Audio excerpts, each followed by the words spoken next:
Can you hear me, Diane? Yes, and we are on the webinar, so everybody can hear. Okay. Just want to be sure. Mhm.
I think we're all here. I'm going to bring us live onto YouTube.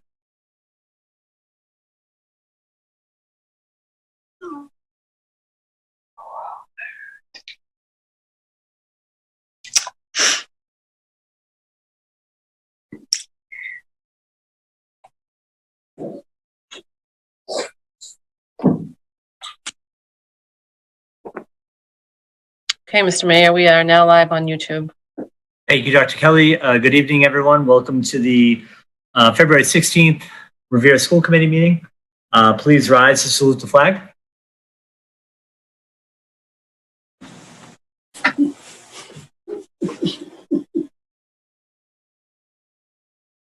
I pledge allegiance to the flag of the United States of America and to the republic for which it stands, one nation, under God, indivisible, with liberty and justice for all. Roll call the members.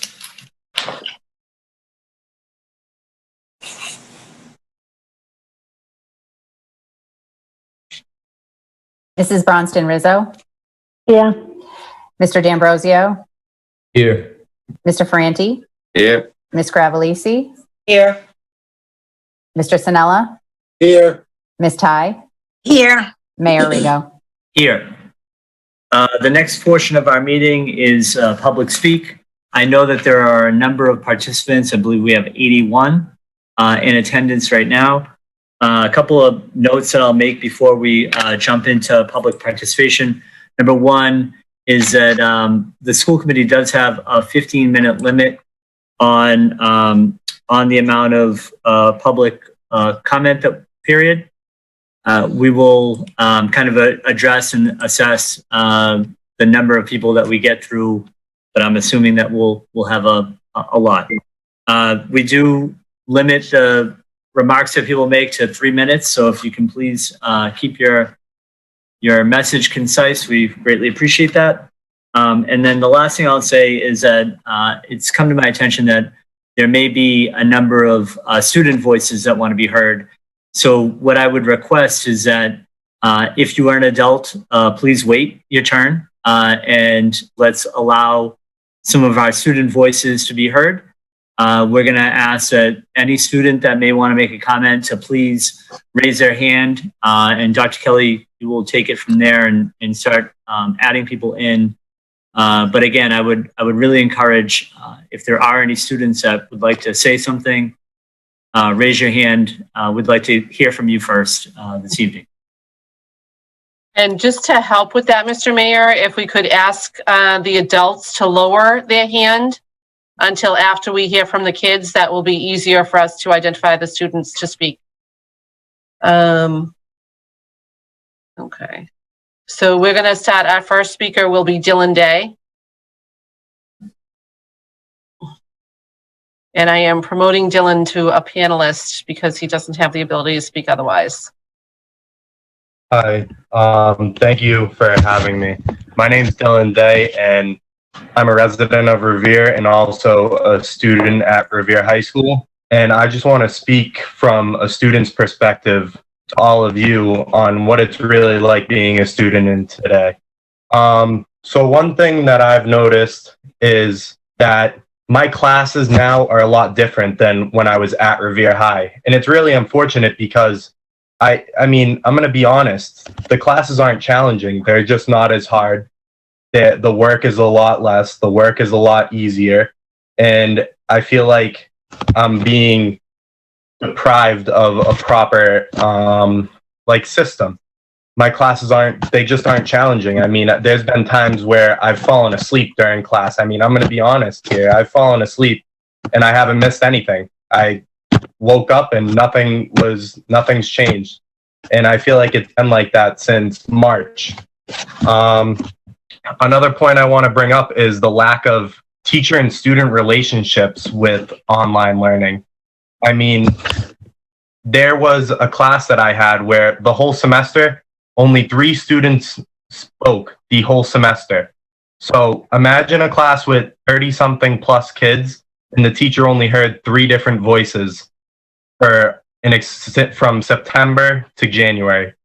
So I feel like with online learning, we're being deprived of the in-person relationships that we have. Like, there are teachers that I could go to if I need something, and that's just not there anymore. It's hard to reach people through email. It's hard to show emotion through email. And not even just between teachers and students, but students and students. There are kids that I met in my junior year classes that I'm friends with to this day, based off the fact that we sat next to each other and we could communicate and build a bond with each other. And students today are just lacking that. And I can only think of freshmen. I feel so bad for the freshmen because they came into a new school and they just were not able to build relationships with new kids. I mean, if you come from Garfield, you want to meet kids from the RMA or the SBA and become friends with them, but these kids just haven't had the opportunity to do that. And finally, one thing I want to bring up is, I mean, growing up in the Revere school system, everyone told you, oh, wait till you get high school. High school's the best 4 years of your life. High school's this. Wait till your prom. Wait till graduation. Some of us have had none of that. I have not gone to a prom. And it's going to be, we're in the second half of my senior year, and there's nothing to look forward to when I wake up in the morning for school. There's nothing to get excited about. And I've only been in the building for 2.5 years, and it feels like I'm missing the best year and a half of high school. And every adult in the Revere public school system always told me, wait till high school, wait till high school. You're going to have so much.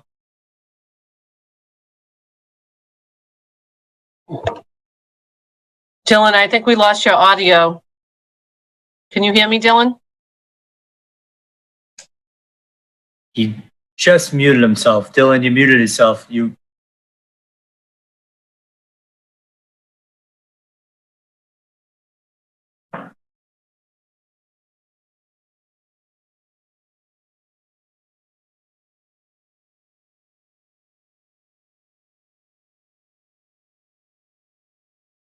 Oh, sorry.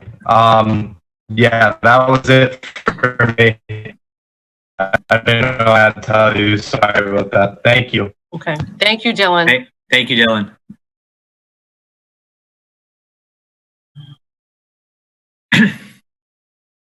Okay. Next, we have Mark Galvez.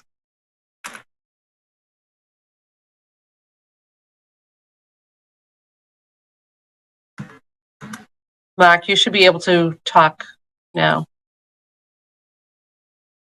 Can people hear me? Yes. I hear you. All right, perfect. So I can't really find out how to share my screen, but it's okay. So, hi, my name is Mark Galvez. I'm a resident of Revere. I'm a senior at RHS. I've been part of Revere public school system my whole life, pretty much since kindergarten. And obviously, why I'm here today is to advocate for why I think students need to be back.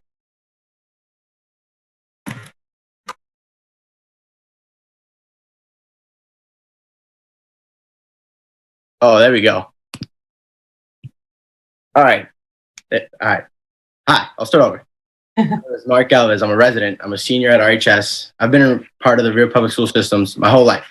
And obviously why I'm here today is to advocate for why I think students should be back in the building in some way, shape, or form. And the most important point that I want to present today is mental health. The way I see it is that you can't really tell how bad it is until you've been in those shoes. So as of right now, I have COVID. I tested positive a week ago, and I've been in self-isolation for the last 6 or 7 days, and I have no symptoms, so I'm free to go after 10 days per the MA COVID team. And the way I see it, the past few days, I've caught myself just zoning out, and it's just me. I have nothing but time, and it's just me and my thoughts racing for hours. And then it came to mind. I was like, wow, like this is really what some people go through on a daily basis. This is what people go through in their everyday lives. And that's when I started to think about how much better it would be if, like I said, in some way, shape, or form, students were back in the building, having these social interactions with people that could help them, or it's just better to get into a habit, waking up in the morning, having to get ready, having to go to school, instead of taking first, second, third, and fourth period from the spot you woke up in the morning. And yeah, that's pretty much it. Thank you. Thank you, Mark. Next up is Ryan Riazzi.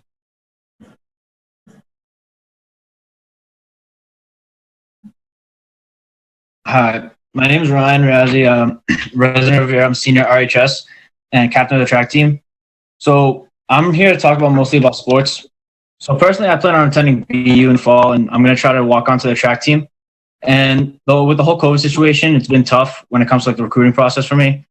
Over the month of January, me and about 3 other guys on the track team spent around $200 each to compete in a college an hour away, just to be able to have that opportunity in hopes of competing at the next level.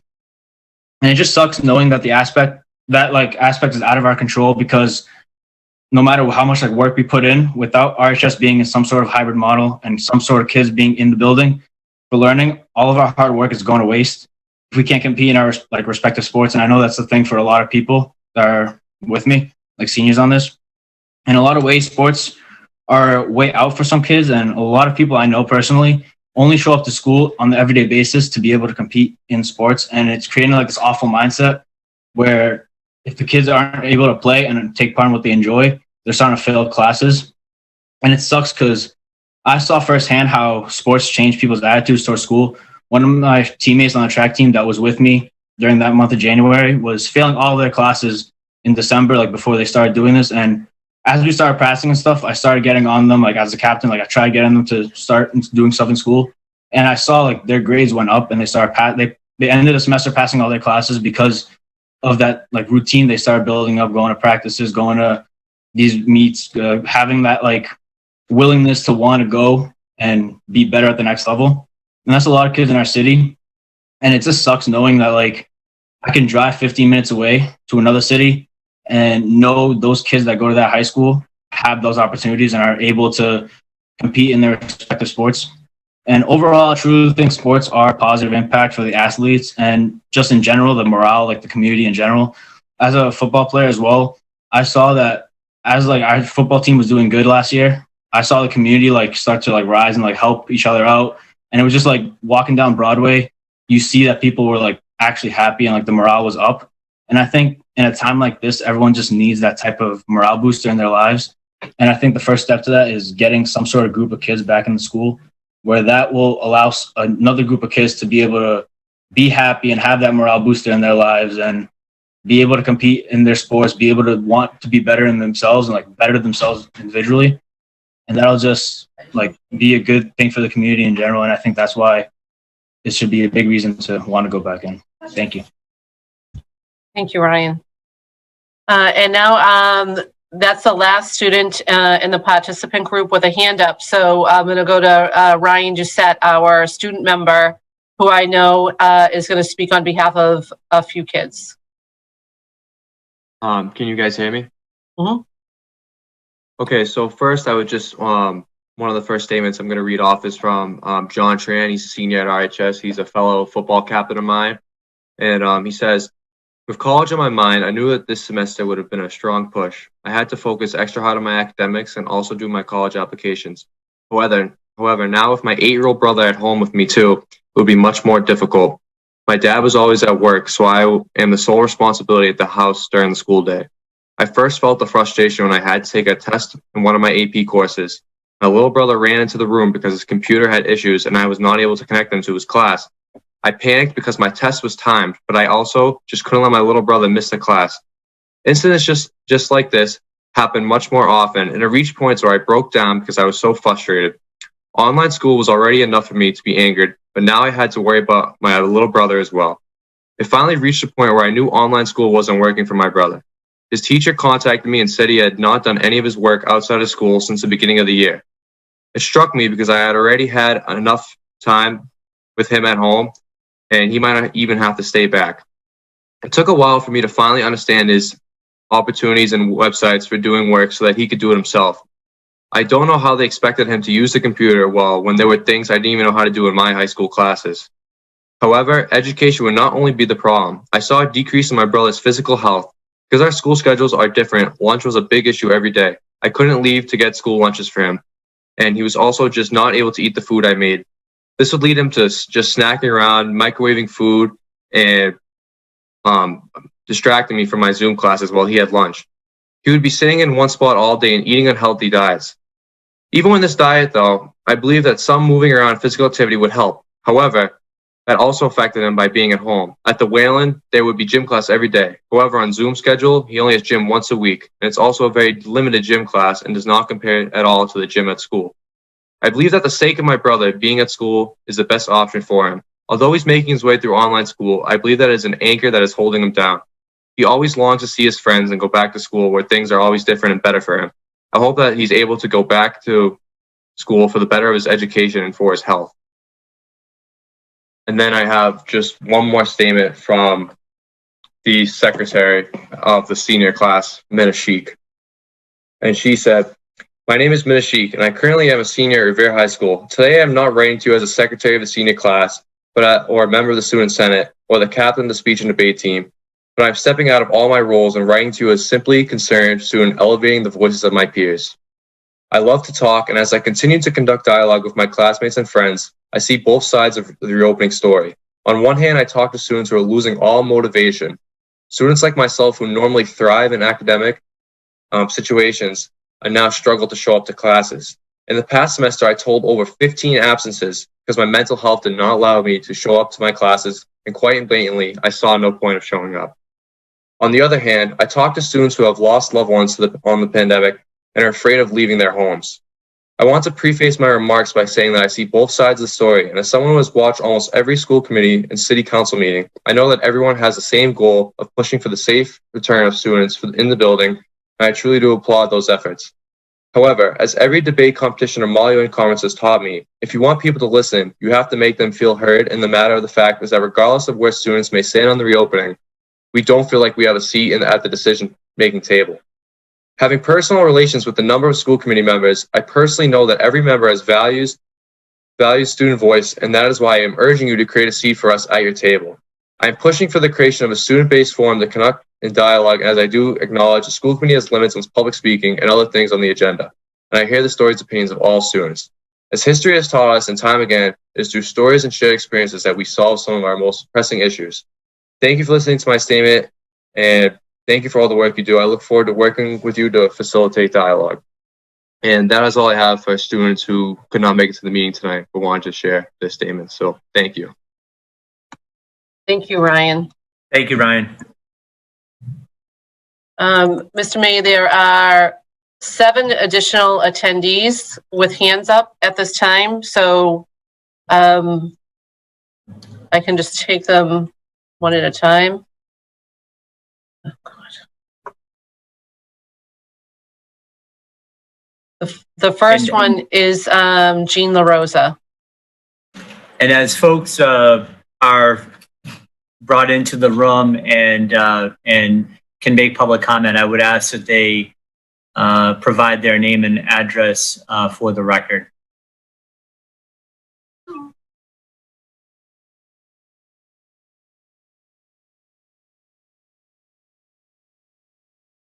Oh, hi. I'm sorry. I'm part of Al Mogavero's ELL department. So my apologies. I'm happy to be here, though. I'm going to bring you back in a few minutes, Jeannie, okay?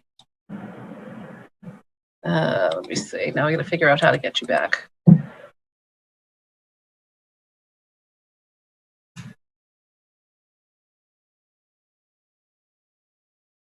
Okay. Next is Darlene.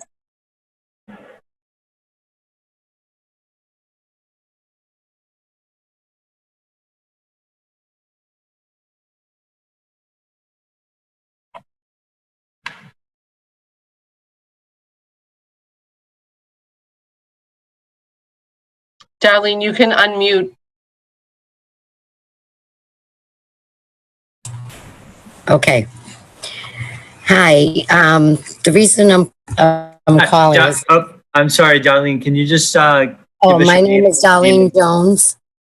I'm sorry. My name is Darlene Jones. I live at 80 Jones Road, Revere, Massachusetts.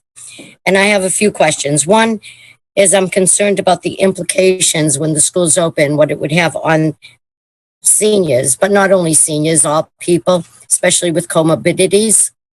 If they open the school, because the B117, they're talking about might become the dominant strain. And they're talking about that might start happening in March. So that's a concern of mine. Also, and I don't know, we're not sure how well the vaccines are going to be working with that particular strain. Also, I'm concerned about the seniors, because many seniors live with their grandchildren. Many of them are their guardians. And I'm concerned on how these, I know a few myself that are guardians of their grandchildren. And that some of them have 3 and 4 grandchildren that they're guardians of. And I'm concerned about how they're going to, it's going to react to them, especially being seniors and having comorbidities, but yet not being 75 yet, so they can't get the shots at this time. Thank you, Darlene.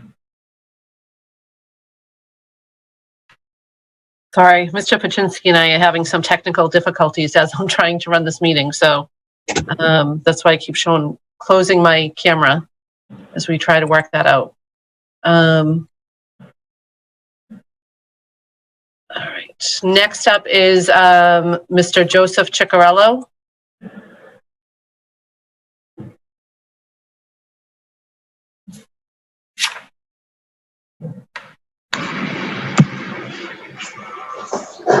Hi, everybody. My name is Joe Ciccarello.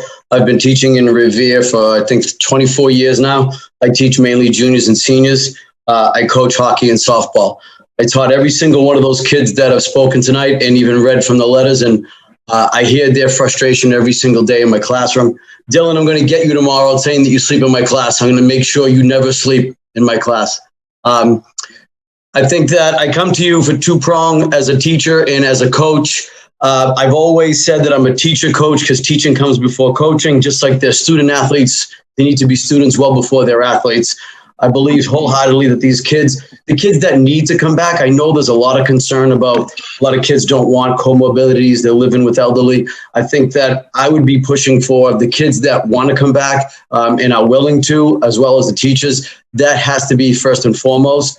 But as I go about my every single day trying to find out some answers and push as many people as I could, I'm realizing that there's just a lot of hurdles with the schools. However, what is a lot easier to get this ball rolling of getting back to normalcy is the athletics. It just seems like the athletics is the way less hurdles for the first group. Now, I never would want to say, let the athletes stop playing and then bring kids back in the building. I think many of you who know me out there would say kids need to get back into this building, at least in some groups, whatever that small subgroup would be, they need to come back first. But having said that, given the time constraints where the winter sports start now, I had a hockey practice just now with Malden, Revere, and Mattanon as a co-op hockey program. And the Revere teacher was on the Revere ice with no Revere kids. And it was certainly a little strange. So I think that the academic piece right now to get them in the building and that ball rolling, as everybody knows, I'm for that first.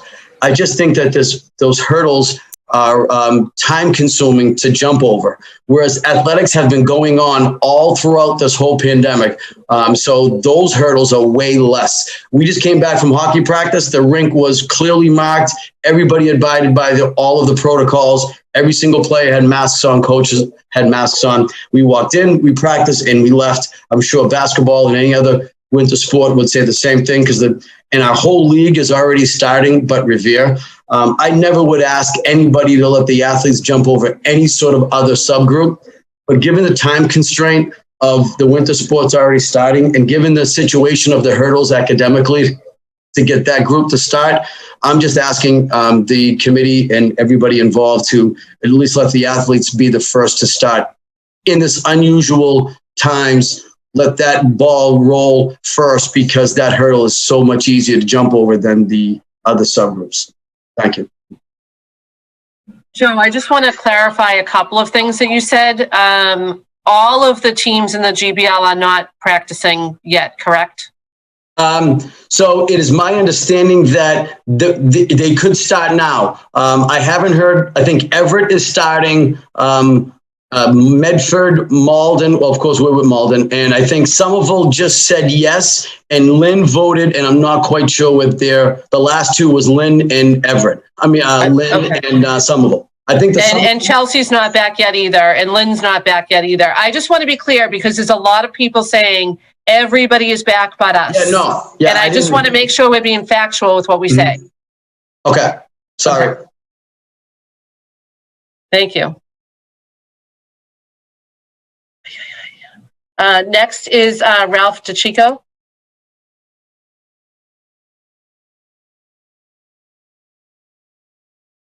Thank you, Dr. Kelly, for Ralph DeChico, 49 Washington Street, also a member of the Commission of Disabilities. Thank you, Dr. Kelly, for stating that about the other cities that are not athletes playing. That was very, very informative. To me, education is number one. That should be first and foremost, never mind the athletics. I'm going to defer this conversation because I have other questions that I'm trying to just ask about. I'm just trying to see if there's any updates on the ASOST competitive grant opportunities that the state had put out a couple of weeks ago.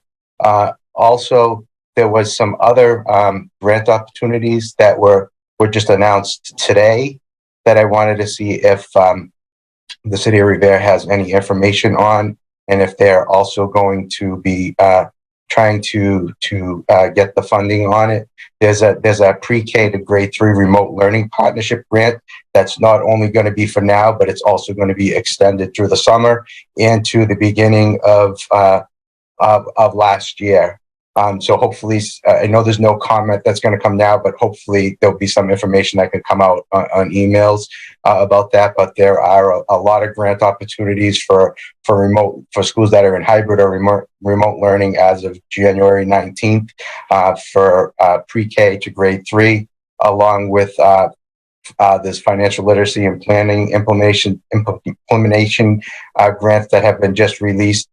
This is where the conversations should be going. I know people are worried about getting the kids in school, but we have to play with the cards that we are dealt right now. We have to get the resources that are out there that we can use, and we have to be able to get the resources and go with the remote learning that we have right now and get all the funding that we can to play with the cards that we're using right now. I know everybody wants to go back into school, but there are many hurdles. There are many unanswered questions. So we need to just go with what we have right now and get the funding and work on what we have right now.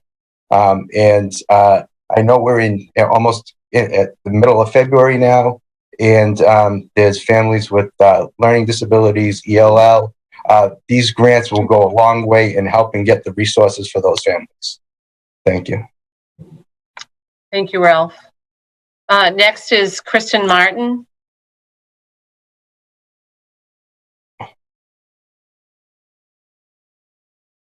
Hi all, thanks so much. Just a few quick things to say. Oh, my address is 111 Utah Street. I'm in East Boston and I'm a ESL teacher at Garfield Middle. So as a Revere educator with a lot at stake in the ongoing reopening discussions and a lot to lose in the case of a mishandled reopening, I have been tuning in week after week to these meetings and these ongoing discussions by school committee members and other school officials. I did tune in on January 19th, a few weeks ago, when school committee members discussed a motion to encourage the reopening of schools on March 1st. This date was kind of thrown about casually as an optimistic goal to give people hope. And during the discussion, one committee member actually referred to March 1st as an impossible date. Another member commented March 1st, March 15th, March 30th, it's an arbitrary date. That same member said he would shoot for March 31st, subject to obviously the vaccine being available. And it seemed at the time that many of you agree that vaccinations, public health metrics, and a robust, expanded, and agreed upon reopening plan were of utmost importance. So you can probably imagine my surprise when a mere 3 weeks later, when I learned that the district came into negotiations with a really rigid expectation of students in our buildings on March 1st, the supposedly impossible date. So I'm here to ask you what exactly has changed. Because to my knowledge, our vaccinations have been delayed. Revere still has very troublesome COVID metrics, and we are still learning about the adverse effects of COVID on our children. And I would refer you to the front page of the New York Times this morning.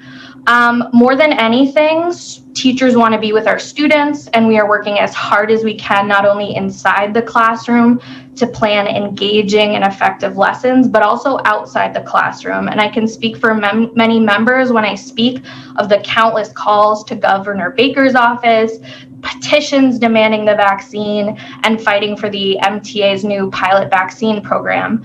So basically what we are asking for is to return when it is safe. We are asking to return when we have a vaccine available to us, and we are asking for some transparency, honesty, and consistency from our school officials. Thank you all. Thank you, Kristen. Next is Patrick Keefe, City Councilor.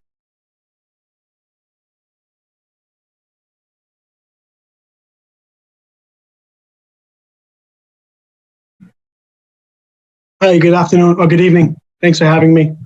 I know that there's already been a lot said, and I've been pretty vocal on the subject, but I just wanted to kind of clear up some of the record in regards to my comments or my feelings and, where I stand, and also, I guess, where maybe some of the people that I represent stand. In no way, shape, or form has any of this advocacy to reopen schools for the students should be conveyed towards an anti-teacher movement. If anything, I think that the length of this negotiation has, in fact, and some of the media attention and every paper you read, there's a different article. There's definitely been some animosity towards teachers, and I just wanted to make sure that everyone was clear that that should not be warranted, and it's not something that anyone that I talk with support. I think the teachers have worked unbelievably hard over this last 11 months, more than anything they could ever expect or be prepared to do. So I really appreciate what they've done. But again, the students have also been in that same predicament. And the unfortunate side is, as we've seen tonight, even with some of the 4 brightest students you have at the school, they're talking about having more of a voice. So these are seniors that are going to schools like Harvard, Clemson, Boston University, and the likes, and they're talking about having a voice. I'm not quite sure that the 8-year-old or the 7-year-old that goes to the elementary school has much of a voice. So we, the parents, have to be there to speak for them. Certainly Ryan Doucette and Mina Schick can speak for themselves, and I wouldn't even attempt to, or Dylan Day or John Tran. But the issue that I see most is there's no sensibility in the fact that we have 8 schools, and we talked about a little bit, some finances. We talked just a few minutes ago about funding and grants. Revere public schools are unbelievably well funded. I mean, granted, we could always afford more, and if there's grant money available, we should certainly take advantage of it. But compared to schools 1 mile north and 1 mile south of us that have much less funding, they're either in person or they received some form of hybrid. And they, of course, and again, this is not about sports. I really could care less if we have one sport. Certainly I would like it, but they're playing athletics. So again, you have Revere students that are looking 1 mile north and 1 mile south of us, Winthrop and Saugus, much less well-funded schools, and they're able to achieve these metrics. Granted, we talk about COVID and barriers, and I know that Revere has seen its high share of the COVID numbers, but we've also been very accepting to our neighbors and having multiple test sites. And it's a well-known fact that, of course, we're going to have higher metrics when we're having the higher testing.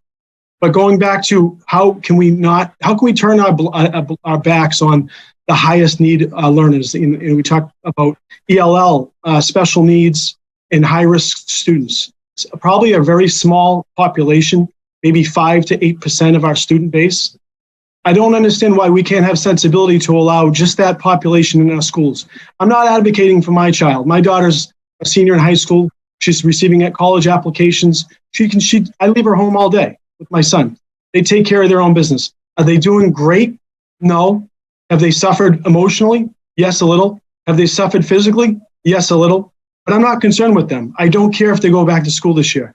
But these young kids that need more attention, these kids that don't have someone at home to take care of them, John Tran's little brother, they need to be in a school. And how can we not do that in these 8 unbelievable schools that are well-funded, not separate them well enough, have educators that we know will volunteer to do it, because there's a percentage of educators that will do it and take that risk, allow them in our building. These buildings are the taxpayers of Revere's buildings. They're run by you, Dr. Kelly, and the mayor and the schools committee. These are your buildings. These are our buildings. No union should be able to tell us who can go into those schools. Those are up to you. So ultimately, the buck stops with the school committee, the superintendent, and the mayor. And I suggest that you open the schools immediately to the high-risk population. Again, I'm not talking about Dylan Day. I'm not talking about Adriana Keefe. I'm not talking about my children. I'm not talking about the kids that probably have a little bit more. But Revere is an urban community with a heavily minority population that doesn't have a ton of money. So it's a socioeconomic issue that we're allowing to continue to happen. And you're going to continue to put those students in further risk. And they're going to fall further and further behind the students of more wealth and that are whiter. And it's as simple as that. And the school and these teachers and everyone marched, and we talked about it. We were supportive of this movement throughout the summer. And we turn our back on those students. We turn our back on that demographic of the city again. And that, to me, is the most disgraceful. So I would hope that you, Mr. Kelly, Ms. Kelly, and you know how much I respect what you do, and you, Mr. Mayor Rigor, and you, the school committee, do what you can to our buildings and let the kids back in, the smallest population that you can, and start with 5 students if you have to. But no one should be able to tell you that you can't allow them in. Thank you. Mr. Mayor, just in the interest of time, there are 3 more people with hands up, and we're at 6:45 almost. So I'm going to suggest that we cut the list off after these last 3.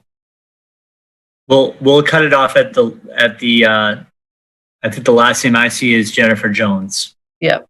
Okay.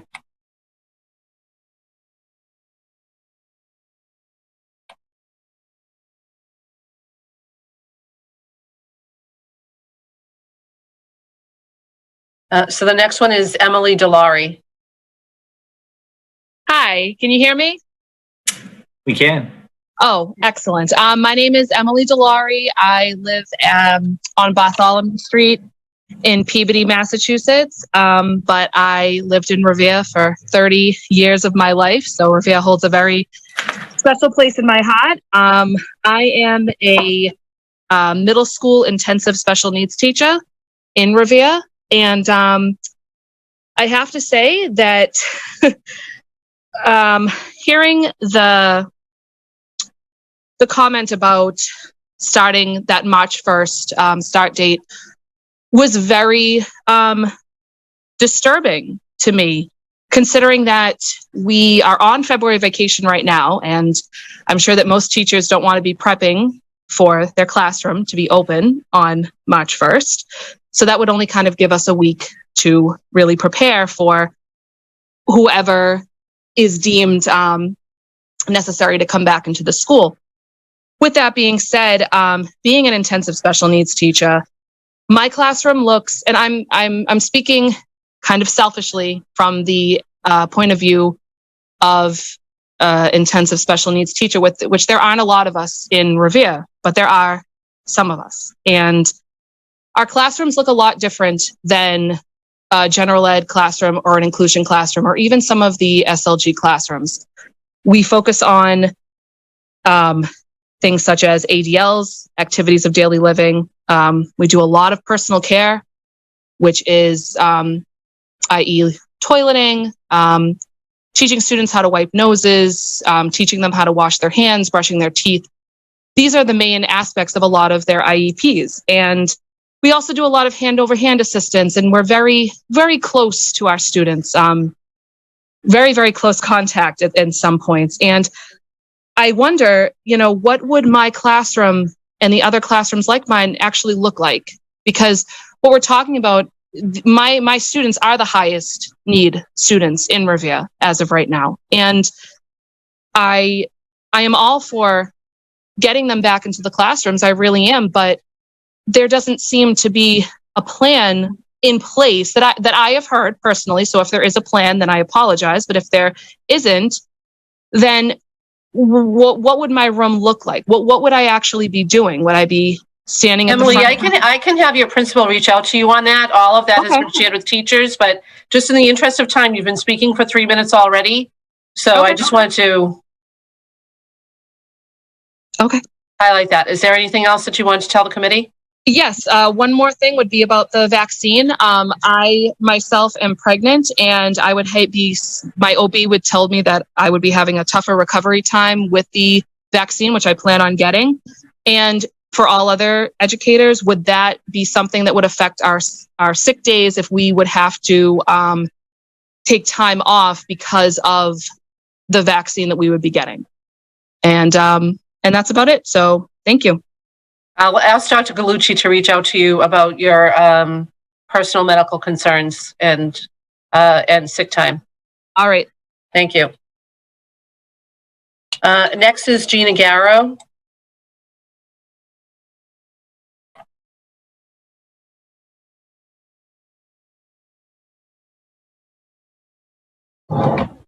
Hi, can you hear me?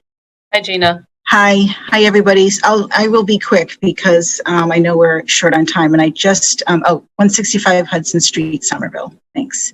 I really just wanted to address the and I don't know if the school committee is going to talk about this, the pilot program that I think Kristen alluded to. So the Mass Teachers Association has been working really hard with the firefighters union and MassCon, the medical supply company, to get started this pilot vaccine program for focusing on not just teachers, but public school employees. So this would cover, cafeteria workers, paraprofessionals, and Revere is one of the targeted communities out of the 20 pilot communities. So it's really exciting for us. And I just think that knowing how important it is, and has been mentioned here by others about, vaccinating the adults who are going to be working in the schools.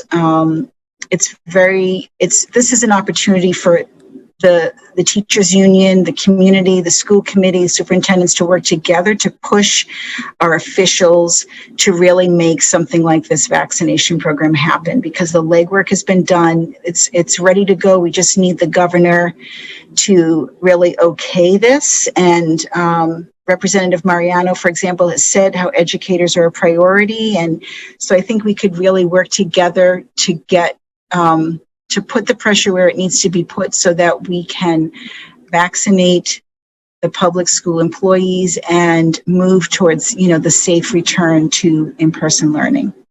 Thanks. Thanks, Gina. And last, there's 2 more people who put their hands up, but Mr. Mayor, as you indicated, we've got a call time at some point. So the last person will be Jennifer Jones.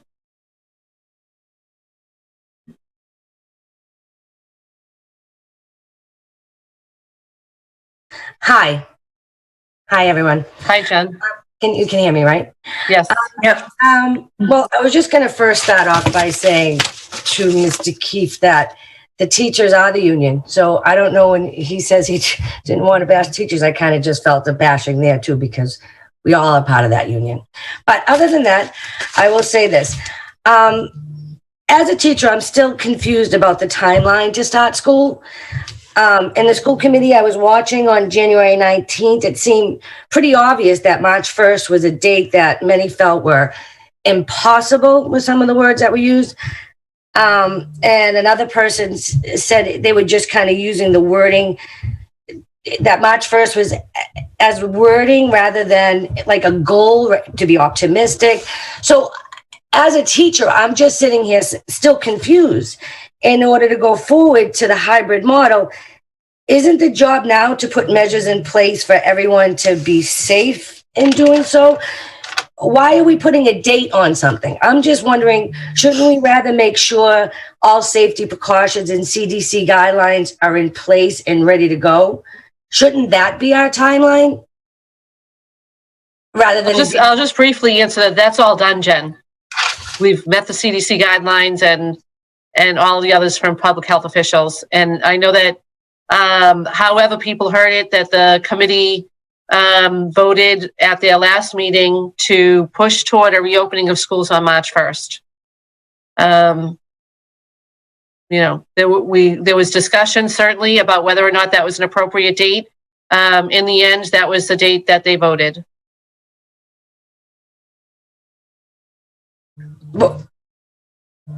So I don't understand. I understand that there's a lot of pressure being put on the elected officials for seniors and their sports, and I get it. You know what I mean? But is the sports being tied to school opening? Because I think there's a lot that needs to be done in preparation. And I know that there might be some kind of deadline for the kids to get into sports. And I don't know if that should be tied to what we're trying to do in planning to open safely using guidelines. And that's really all I have to say. Thank you. Thank you. Thank you, Dr. Kelly. And I want to thank the school committee for the leeway in terms of the amount of the level of participation we've had tonight and the number of people that we've had speak and the length that they spoke. You know, we, as the chair, I want to give as much leeway, and I know the school committee supports this. This is such an important topic and one that's created a lot of anxiety and a lot of anger in the community. And I think it's really important for us to hear all sides and not cut off or stifle the conversation in any way. So thank you for the leeway and supporting the amount of public participation that we had tonight. I know it's taken a little bit more time than we had anticipated, but I really think it's important for us as a board. We'll move on to the superintendent's report. Thank you, Mr. Mayor. The first item on the superintendent's report is a presentation by the Garfield Middle School. And Principal Paczynski is here with us, along with several of his staff members. I'm trying to find the right link here. Steve, can you remind me who I'm bringing up for this presentation? That is going to be Sean Worsencroft and Andrea Eshelman, please.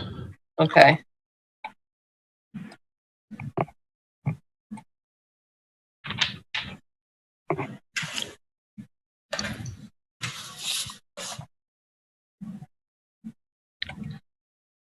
Okay, they should be here with us.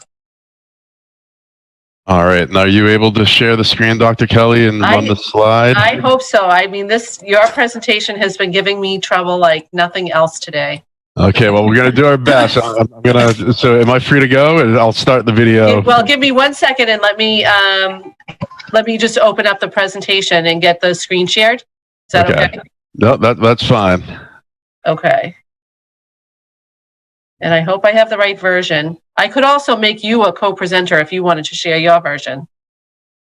What if it's okay? Why don't you go with yours? I'm struggling a little bit. No, I'm hesitant to start my video right now, and I'll explain in a moment. But I'll start now, and I appreciate it, and I hope you guys will apologize for my appearance this evening. Having a 40-pound puppy, black ice, equals a trip to the ER, along with stitches and a mild concussion. So, but I do appreciate you allowing us to present tonight and having the opportunity, because I do think it's a really important presentation to take and to speak. Rigor, relevance, relationships, of course. I'll say the 3 R's right now. The fourth being resilience. Obviously, we all are being resilient right now. And the fifth, I guess, would be remote learning as well, if we want to add another R in there for remote. But And Dr. just Kelly. signal me when to click, Steve. Yep. So if we could go to the next slide. I mean, it's really needless to talk about the difficulties and the impact on teaching and learning that's been going on in the world and the nation. But I do appreciate the opportunity to personalize it to Garfield Middle School tonight. Certainly we have all the middle schools and all the schools and students, and we heard this from Dylan and the former GMS students and other people tonight. You have much less time and face time with their teachers. That relationships and development. There are fewer course offerings. As an expanded learning time school, we revamped our schedule a year ago to offer our students 40 new classes. We are offering our specials right now of wellness and PE. We have art and technology. But again, when we reduce it from 40 classes, and these are the things that excite students, the classes that we had, such as yoga and puzzle club and let's get moving, that we really miss a lot of that. And again, as we heard from students and parents and even teachers tonight, that engagement is really a difficult thing that, the pandemic has had on the impact of teaching and learning. So Dr. Kelly, if we could go to the next slide. And teachers have had the Herculean task of improvising, adapting, and overcoming these obstacles. They're developing, they're creating, they're modifying their lessons to make them engaging, applicable, and relevant. They're learning new platforms, or maybe not so new. I mean, a year ago, I had no idea what Zoom was. And here we are, or I am anyway, spending such a majority of my time on it. But teachers now are really working and using these platforms such as Pear Deck and Screencast and Flipgrid and Jamboard to engage students and provide a variety of experiences. The instructional strategies that worked in the past aren't the same in this remote world. And while they're doing that, they maintain this rigor and these high expectations, especially, as we move into competency-based grading as well as detracking. Our teachers, the expectations that they have for their students, as well as the need to re-engage and rekindle this desire to learn and to be part of the educational process. So with that being said, I am excited and hope that you'll allow me to share some work that the teachers have been doing, and more importantly, that the students have been doing at the Garfield Middle School. And if we could move to the next slide, please. So, starting with Rigor, I share with this exemplar of a document-based question, a type of essay that AP students do on their exams with the synthesis of materials, that has multi-paragraphs, that has a thesis statement, an introduction, a conclusion, and again the synthesis of materials. And this is done by an 11-year-old. This is in our 6th grade ancient civilizations class, I believe with Ms. Del Greco for this. So again, we are holding our students to high expectations, even in the remote world, and working with them to develop these. and on the next slide, I'll continue on into relevance, that to engage students to make the lessons applicable to their daily lives, that our 8th grade ELA department, after Amanda Gorman read The Hill We Climb, which cited at the inauguration, made it applicable and relevant to the students with the curriculum that they're reading in civil rights, as well as applying it to Warriors Don't Cry, the novel that they're reading. So again, other ways. So we have the rigor, the relevance, and making it applicable. And the relationship part is really the tricky part. And I think this is where we're also going to run into a little technical difficulties, but we're going to see how we make out on this next slide. You can hit it again rather than having to. But I hope we all did have the opportunity to hear this young poet speak. Oh, it looks like we may get some work in here. But with relationships, the one thing that's really important and it's so difficult, when we don't have our students with us in the classroom, is the atmosphere that our teachers are creating, even in a remote classroom. That where students are willing to take risks, that they're willing to read aloud. Now, this right here is an 8th grade summative assessment on Punnett squares, and not only did the student develop the Punnett squares, but he also took on a role play and created a video of him serving as a doctor, or acting as a doctor, and speaking to his patients. So maybe perhaps, Dr. Kelly, we could watch maybe 45 seconds to a minute of this, if we're lucky. Oh, here we are. This is Dr. Souza. I am from Garfield Hospital. I suggest you choose egg donor number 6641, sir. That is because her DNA is homozygous recessive, which means she has red hair. But since yours is RR but one is capitalized, that means, sir, there will be a 50% chance of the baby coming out with red hair, 50% of it coming out with black hair. That is if everything goes right in the DNA, as we suggest. But we suggest her because the other egg donors all have a 100% chance of coming out with black hair. So I think it's a better choice if you choose one that there's a possibility than one that there isn't. Well, my evidence to that is when I did the research, I checked it 3 times, and every time the DNA came out 50% for each. And I did a Punnett square, which is even easier to identify. So I am certain that there will be a 50% chance of the baby coming out with red hair. Now that is. So I think we can have an example there. So thank you. But again, we hear a student using academic language in discourse, and on top of that, taking the risk of creating a video and sharing this with his classmates, with his teacher, and putting up. But also to engage students, if we move into the next slide, we'll see a technology class that deals with a cross-curricular of science and pollution. And I wish I could show this a little bit more, but this again is a type of role-playing where we have 2 students who actually they took on the role of event planners. So Oriana and Nyla took on the event, and what they did is they created a web page. And if you look to the upper right, you can see that they created 4 different activities. Again, this is just a screenshot. But they did create this in their technology class with Mr. Wolf. This is a 7th grade class, in which you can move around and see learn about the event that they created. I'm more than happy to keep talking about the science in the classes, but at the same time, I would like to have a couple of the teachers who I invited, Ms. Eshelman and Mr. Worsencroft. If we could move on to the next slide, I'm going to pass it over to them and let them explain some of the work that they've been doing and the responses that they've been seeing from their students. Hello, everyone. I'm Andrea Eshelman, middle school science teacher over at the Garfield.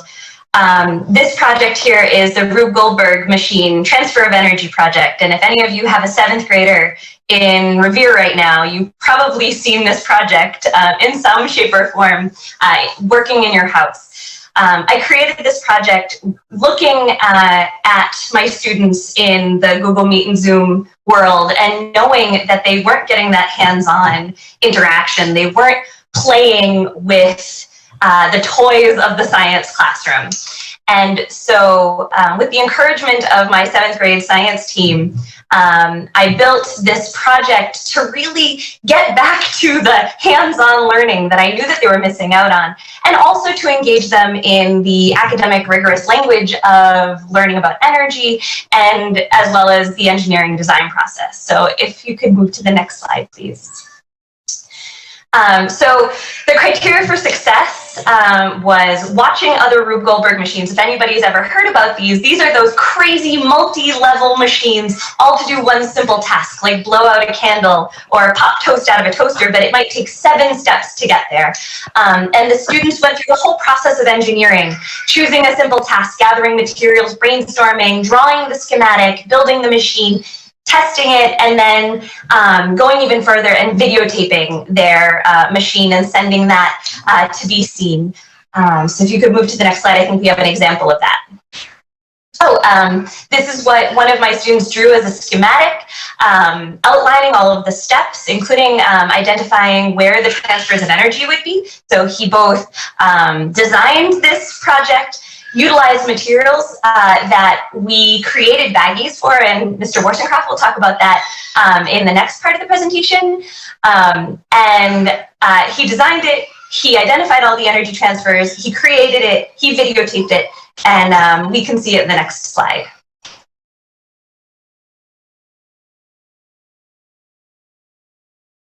Okay, so the marble is going to roll down this tape measure track, which then falls, hits the books, which is a domino effect, which falls, hits the ball, the lacrosse ball with needles on it, which then fall and hit the balloon. So the transfers of energy are, when the marble is going down the tape measure, it's gravitational energy and it's mechanical energy. Then when the ball falls on the tape measure track, that's going to be gravitational energy because the ball is falling.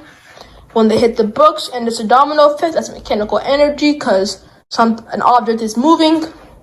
And when the book falls over here, when the book falls and hits the lacrosse ball, that's going to be also mechanical energy because of the movement, or kinetic energy, you could say. And when the ball pops the balloon, that's going to be sound energy because of the noise. And it's also going to be gravitational energy because the ball is falling off the table and onto the balloon. Okay. Take 8.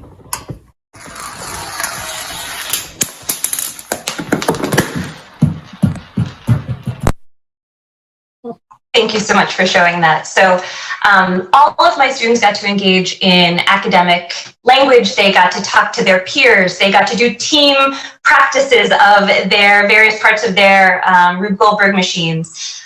They got a lot of the aspects of the regular classroom in the virtual realm. So marble. No, that's fine.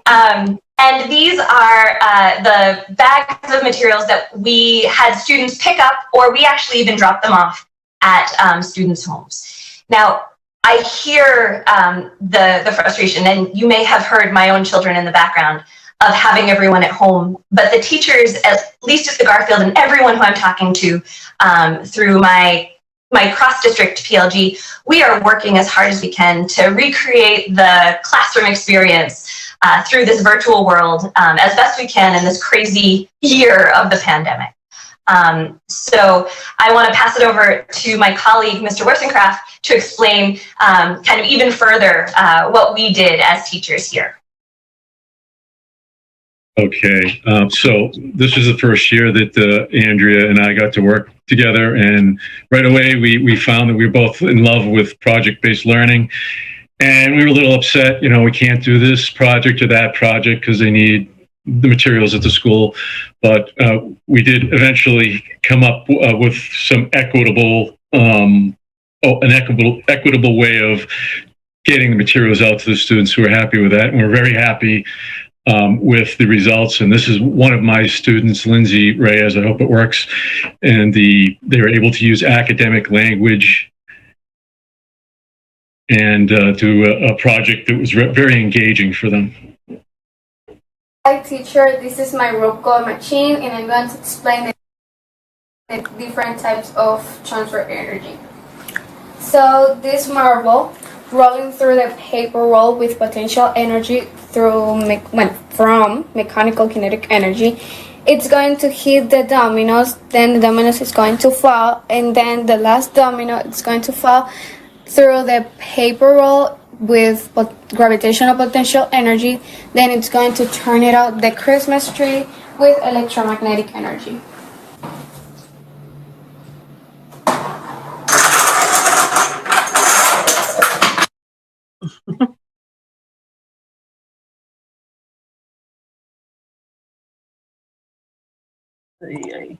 So I think we're back to you, Steve. All right. Well, thank you, Sean and Andrea. I absolutely enjoy watching the Rube Goldberg machines, but also as they both talked about, the equity is getting the materials to students and trying to replicate what's taking place in the classroom. Just a couple more slides to share that I want to share. Again, is the project-based learning that Sean talked about, the different types of assessments, and trying to replicate what we do in the classroom. This is from, I believe it's Miss Murphy's, one of her students doing an art class. And again, engaging students through personalization, through choice, and options. And if we move on to the next slide as well, even through self-reflection, that again, this is still part of the art class, is students making it relevant, applicable, Revere Beach, pollution, cleaning up, but also again, having the opportunity to reflect and do an artist statement on what they are doing, the work that they are creating. One of the final slides, although it says technology, and this is through technology, that I want to point out is every one of our sixth graders is creating a digital portfolio. So if we look to the left, you can actually see that it has the 4 core classes plus their specials. And this is a portfolio that they have that lasts with them through their 3 years at Garfield Middle School. It provides the opportunity for them to upload exemplars, to reflect on the work that they're doing, and really to take some pride in the work that they're doing. And I'm certainly proud of all the teachers and the students and everything that is taking place at Garfield. And this is the point in time that if we move on to one more slide, I was really hoping to be able to provide some student voice for the school committee as well, to share what their experiences are. This is Ladalis Gonzalez Hernandez's class. Unfortunately, through some miscommunication and opportunity, she's unable to join us tonight. Gosh, I'm going to take my glasses off. Sorry.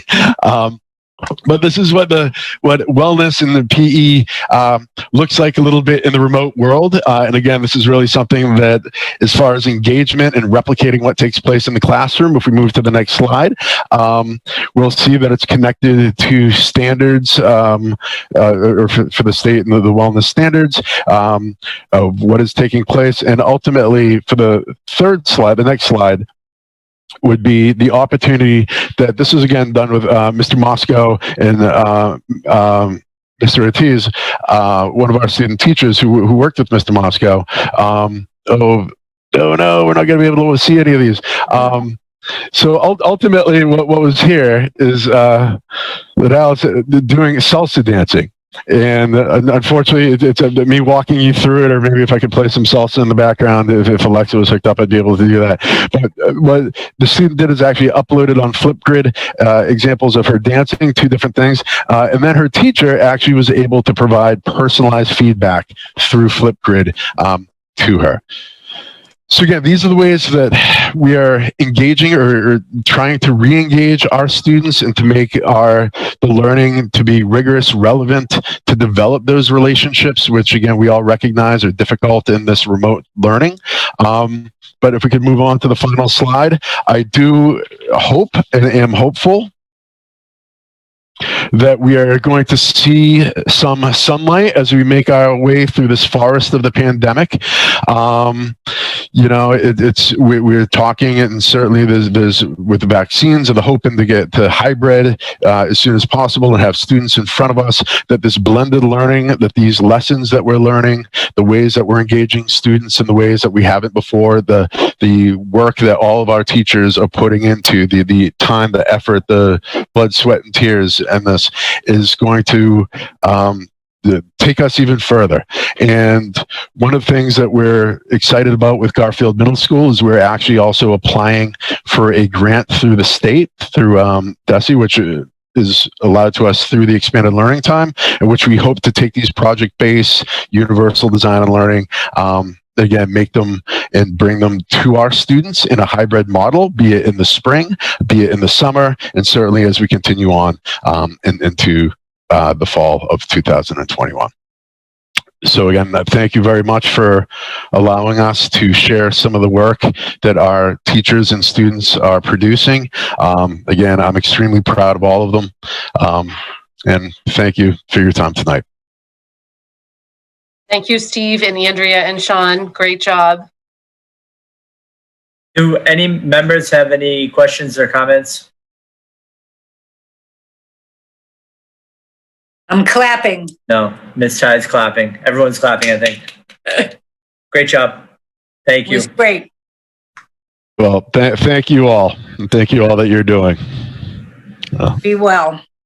Thank you. You as well.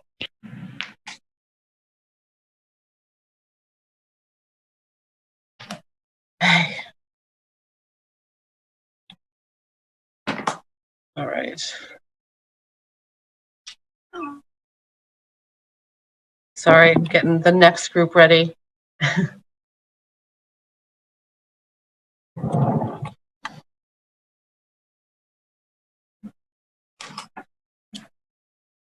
Okay. All right. The next item on the superintendent's report is a presentation from our English learner department.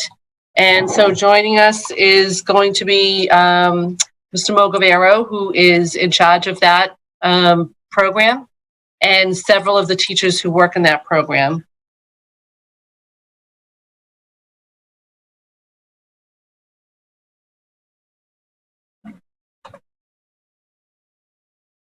So I'm just take me a minute to bring them all up.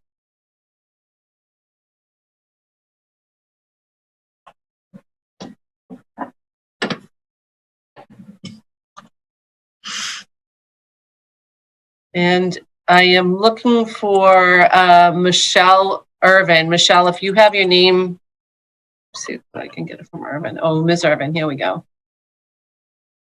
Okay. So Mr. Mogavero is here. He's going to get us started. And then we have several teachers, Jeannie LaRosa from the elementary, who we met briefly at the start of the meeting.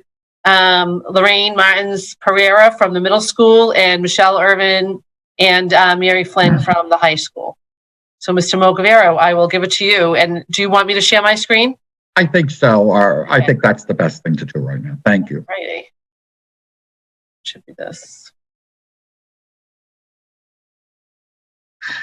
Okay. Good evening, everyone. I want to thank you for inviting me tonight to share with you how we have been reaching our English learners during remote learning.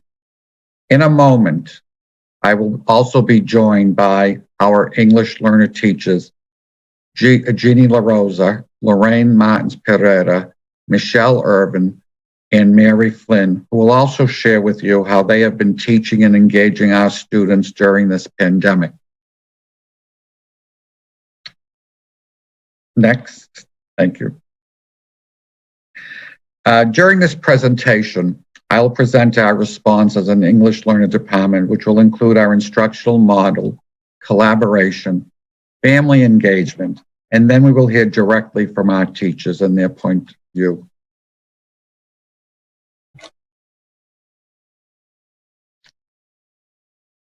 Before I begin, just a note. There are currently there's more than 1,680 English learners currently, and they are represented by 40 languages, and our students come from more than 40 countries. The three largest language groups are our Spanish speakers, followed by our Portuguese and Arabic speakers. As you can see, we have quite a culturally, linguistically, and diverse population of learners in Revere. As you are aware, it is difficult and challenging to teach students remotely, and we've heard that tonight, and it has affected each student differently.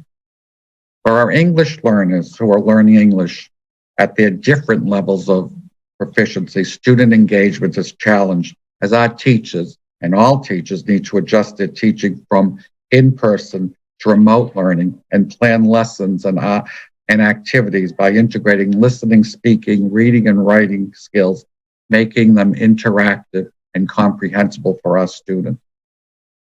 Whether teaching in person or remotely, our English learner teachers must also consider, and every teacher must consider, the wide variety of unique language, skills, and acquisition needs that all our students possess and are based on their current English proficiency level and previous life and learning experiences.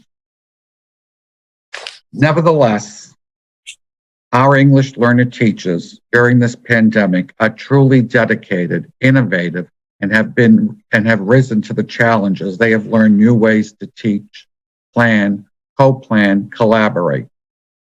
They continuously research online applications to enhance their own teaching and to support their students' learning so that it can mirror in-person learning with their remote learning lessons. Despite the obvious limitations of the remote learning model, from my teacher observations and personal conversations with families, our teachers are doing an admirable job in developing lessons, creating opportunities for students to learn, and also communicating with families. Our response is centered around universal scheduling, which includes dedicated ESL time, EL professional learning groups, family engagement, translations, and ongoing assessments for new enrolling students at the parent information. Students continue to enroll in our system, and immigrant students continue to enroll also. So the enrollment never stops, and we also have assessment that happens every week at the Parent Information Center of students that may or may not be English learners.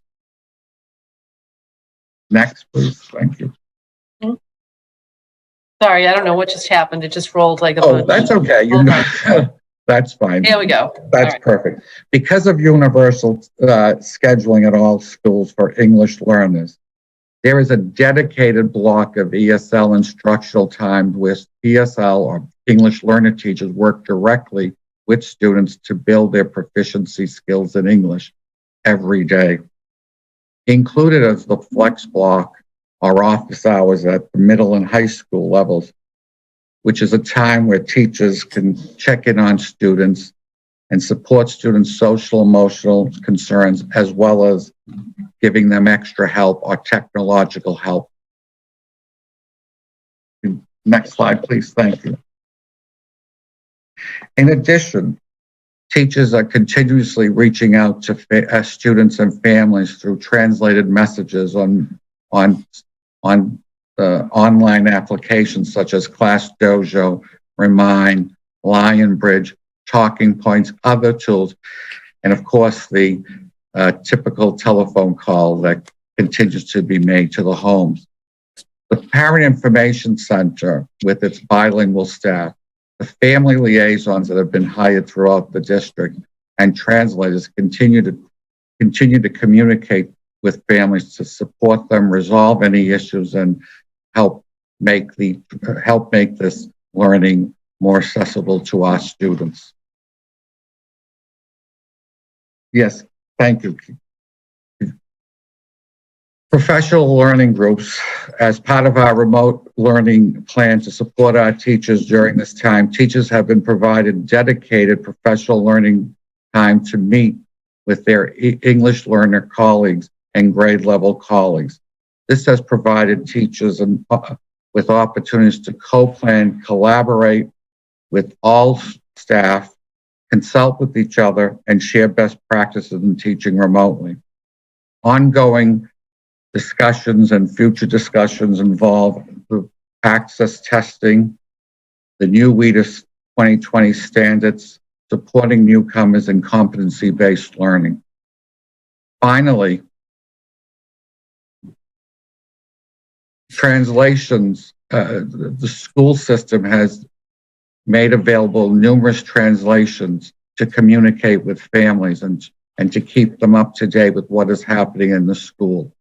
And finally, the work of our bilingual paraprofessionals is so important in reaching our English learners at this time as they continue to assist teachers, provide small group instructions, and at times provide clarifications in the first language when necessary. At this time, I would like to present teachers from our schools who have been working and engaging our students and doing a great job.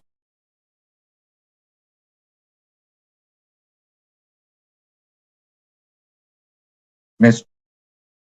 Jeannie LaRosa will speak to us now about what is happening in her classes.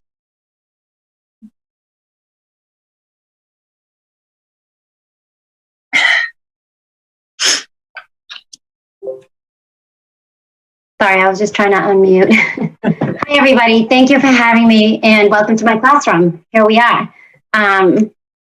It's a complete pleasure to be here and to explain to you what I do on a daily basis. I've been working in Revere for 27 years. Happy to say that I am still happy. This has been the hardest year yet.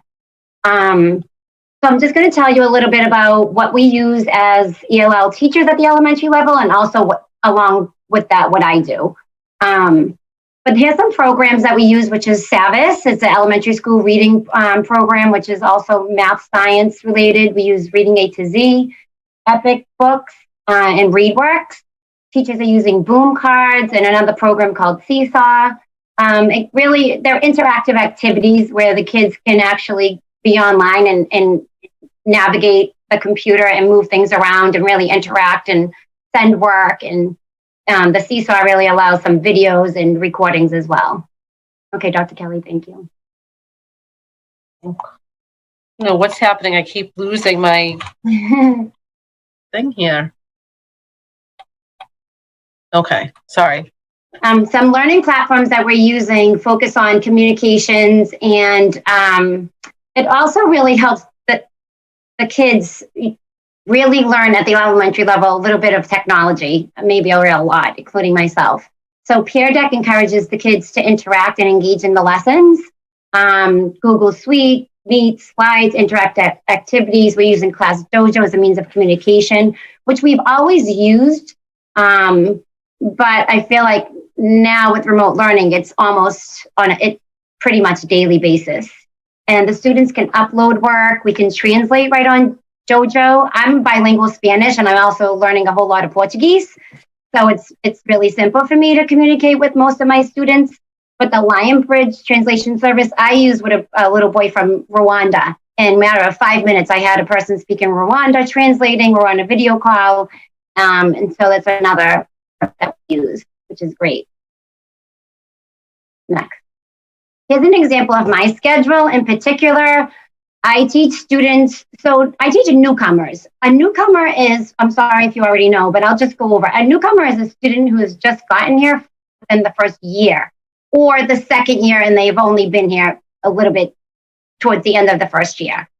In the English language learning, we have 5 levels. So 1 being a non-English speaker or very limited, and 5 being ready to be mainstream. So my particular area of teaching this year is levels 1s and 2s. Yes, it's extremely hard. No, they don't speak much English at all. So the interactive activities with the technology really, really benefits them. Has it been extremely difficult to get them online and teach them? Yes, it has. Do I meet them in the lobby with sometimes with a translator or myself with masks and 6 feet distance and trying to show them how to use Chromebooks? Yes, we do. Do we deliver materials? Yes, I deliver materials. Do we have help? Principals helping? Yes. Assistant principals helping? Yes. Parents are coming. They're picking up packages almost on a weekly basis so we can give our kids what they need to interact with these activities. So the schedule, sorry. I just want to go back. Sorry, that's all right. Go ahead. The schedule is kind of unique. Basically, I see a different group of kids every 40 minutes or so. I'm on camera all day long. Even at 2 o'clock, I meet all my colleagues at 2 o'clock to 3 o'clock to do professional learning groups. But it benefits the kids because they're with me or they're with another teacher if they're not with me. And because they don't know much English, and even the high needs kids or even the little baby kindergartners, they really need that one-on-one contact. So this schedule allows the students to have allotted time during the day. Sometimes once, a lot of the newcomers see me twice a day, and other teachers have the similar schedules as well. Okay, next. So I just included this beginner English language learner newcomer lesson. Yes, it looks basic, but it really isn't. So I have about 6 to 8 words there to teach that. It starts on Monday.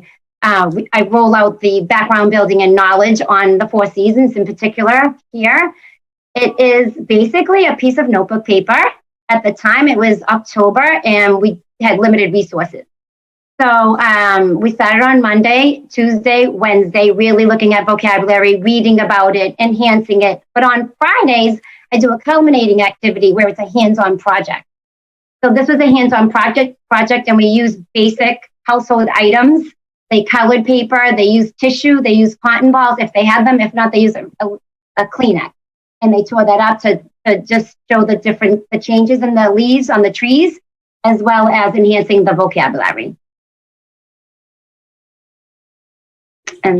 And so I included this because I do communicate with the parents almost on a daily basis, especially if they need to pick up a package. So this parent speaks Portuguese. I do have limited Portuguese. I can't really write it as well as I do in Spanish, but I just wanted to let the student's mom know she can come pick up the packet. And she just clicks one little button on it and says translate, and she translates it to English. And then she also writes in Portuguese, and then I translate it back to me. And I said, oh, thanks. So she said she would be there, and I asked her if she could be there before 4 o'clock. And she was able to translate that within a matter of a second, and I was able to translate it back to me in a matter of a second. And it's that easy. And Dojo does translate in over 20 different languages. So it's a huge help. Thank you, and thank you for having me share. Thanks, Jeannie. You're welcome. Thank you. At this time, we're going to hear from our middle school teacher, Lorraine Martins Pereira, who's currently teaching at the Garfield Middle School. Thank you.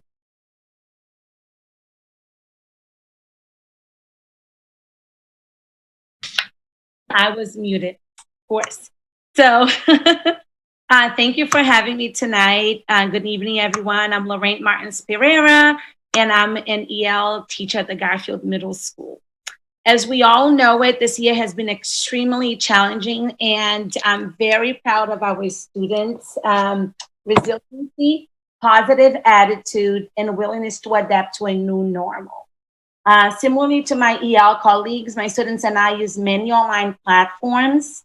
Such platforms include Flipgrid, which is great, especially for working in the speaking domain, since we have a lot of students who are timid and shy to speak in our virtual class. That's a huge help with the speaking domain. We utilize Google Slides on a daily basis, Google Forms, Google Docs, Pear Deck in order to have real-time engagement in our live lessons. And we also use it to be student-paced during asynchronous work time.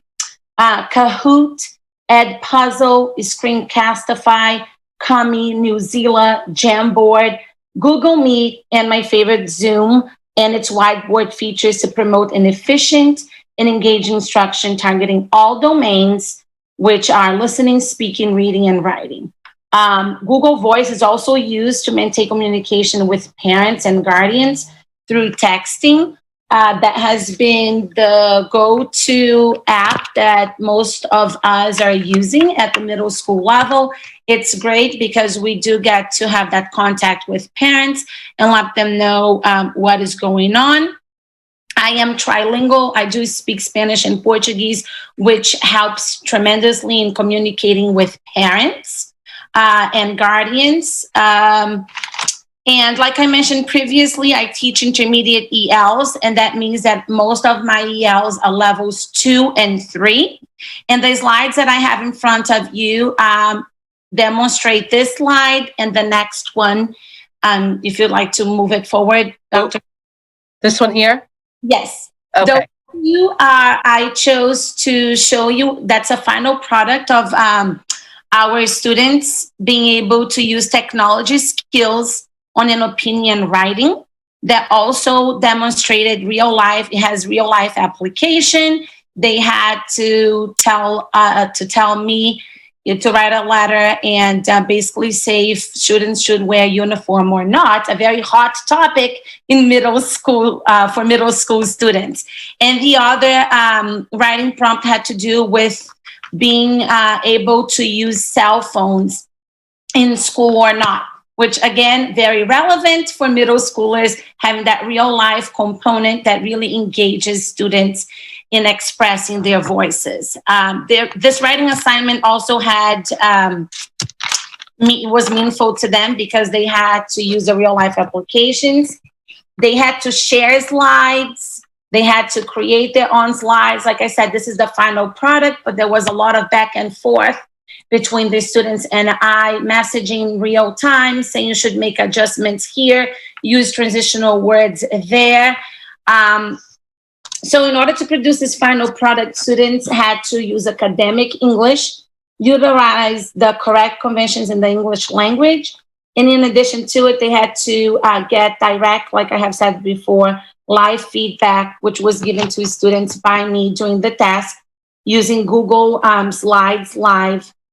And through this assignment, students were also able to use technology skills, work on further developing their academic writing skills while also conversing, strengthening their speaking skills by orally presenting to our virtual class their final product. And I was very proud of their hard work. Like I said, again, despite the challenges, our ELs in all different levels, from beginners and newcomers to my intermediates, they have been demonstrating grit in learning technology skills while also acquiring and developing these skills in English. And like I said, very proud of them. A lot of learning opportunities happening with the skills that will also suit them in the real life. Thank you. Thank you, Lorraine. That was great. Thank you. And now we're going to hear from our high school English learner teachers, Michelle Irvin and Mary Flynn. Thank you.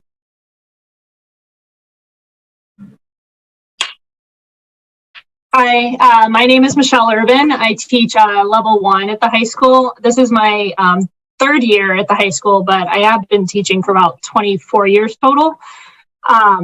So we also use at the high school a ton of different websites. And I wanted to get an idea of the department in general, what we use besides Zoom, Pear Deck, and Google Suites, which are kind of like a district-wide websites that are used. So we polled all of the teachers in the department to find out what they use, including sheltered content teachers. And these were kind of I'd say top 5, but this is in order of like how many votes they got. So the ones that have multiple websites were tied. So YouTube, Talking Points, Formative and Ed Puzzle, Delta Math, Cami, and Class Kick. Focusing on the talking points is big. And I wanted to make sure to focus on that because that's how we've been communicating with families. Talking Points has allowed us to, it does direct translation. So it's a text messaging service and the parents don't actually have to subscribe to it. They just get a text message and it's translated in their language automatically. And then when they text back, it's translated back into English automatically. So there's no extra button anybody has to push. Nobody has to subscribe to anything. It's an immediate text that goes to that. And the department has had a lot of success being able to keep in contact with families using Talking Points. So this is an example. I have 2 slides as an example of a level 1 class work. So a couple things I've been really trying to do and researching a lot is making sure that it's interactive and that it replicates as much as possible, replicates what we do in the classroom. So I have been using an app or a website called Class Kick, and this is an example of some vocabulary work. This is the exact same thing I would do in class on paper, but of course, we can't do it on paper, but they are able to type in, and you can see the green marks are where I'm circling the errors. And then you can see where they were able to go in immediately in real time, just like we're in the classroom. And then when they fix whatever it is, I put a little check mark in real time while they're sitting there. Instantly, they get feedback. Next slide. And this is also using ClassKick, but a reading comprehension example and citing textual evidence. So again, I'm trying to replicate what I do in the classroom. This is an exact paper that I would use in the classroom. I just scan it and then put it up there, and then they can go through, they can read the text, circle the answer. I can put the little green check mark that says they got it right. And then down at the bottom, they mark the text citing the evidence in the text that goes with each comprehension question. And then those numbers are manipulatives, so they can actually click on the number and move it around the screen and put it into the location that they want. So really trying to make sure that it's interactive, it replicates what we already do, and it's immediate feedback as they're doing it.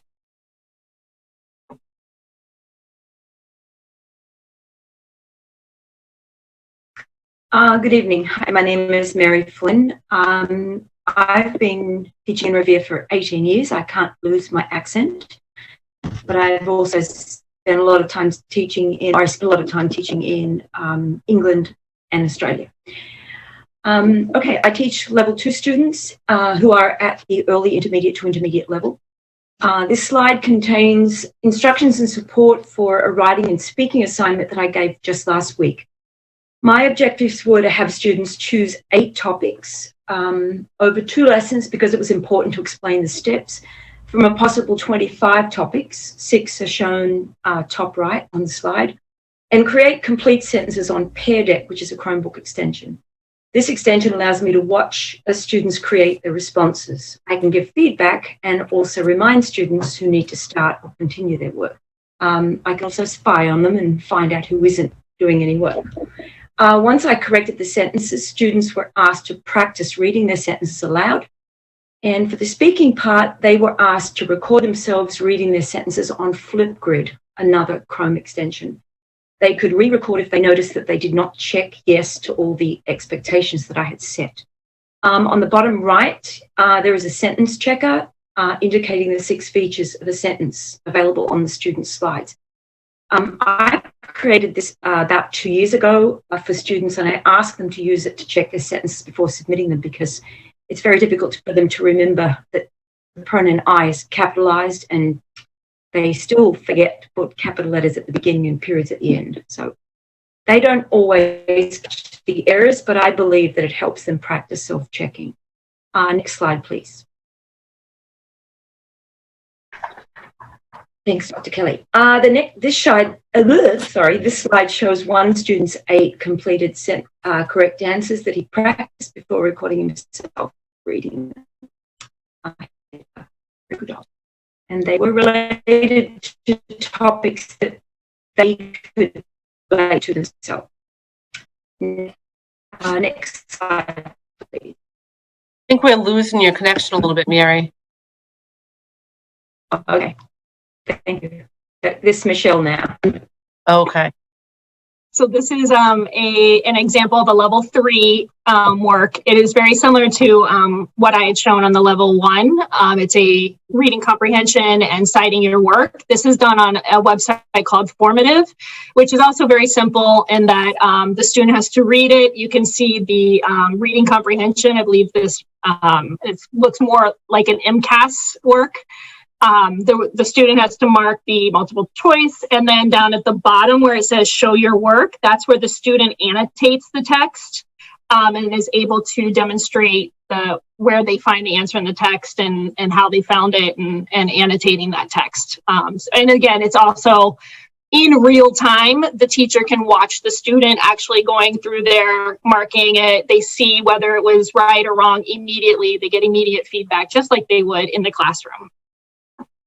Next slide.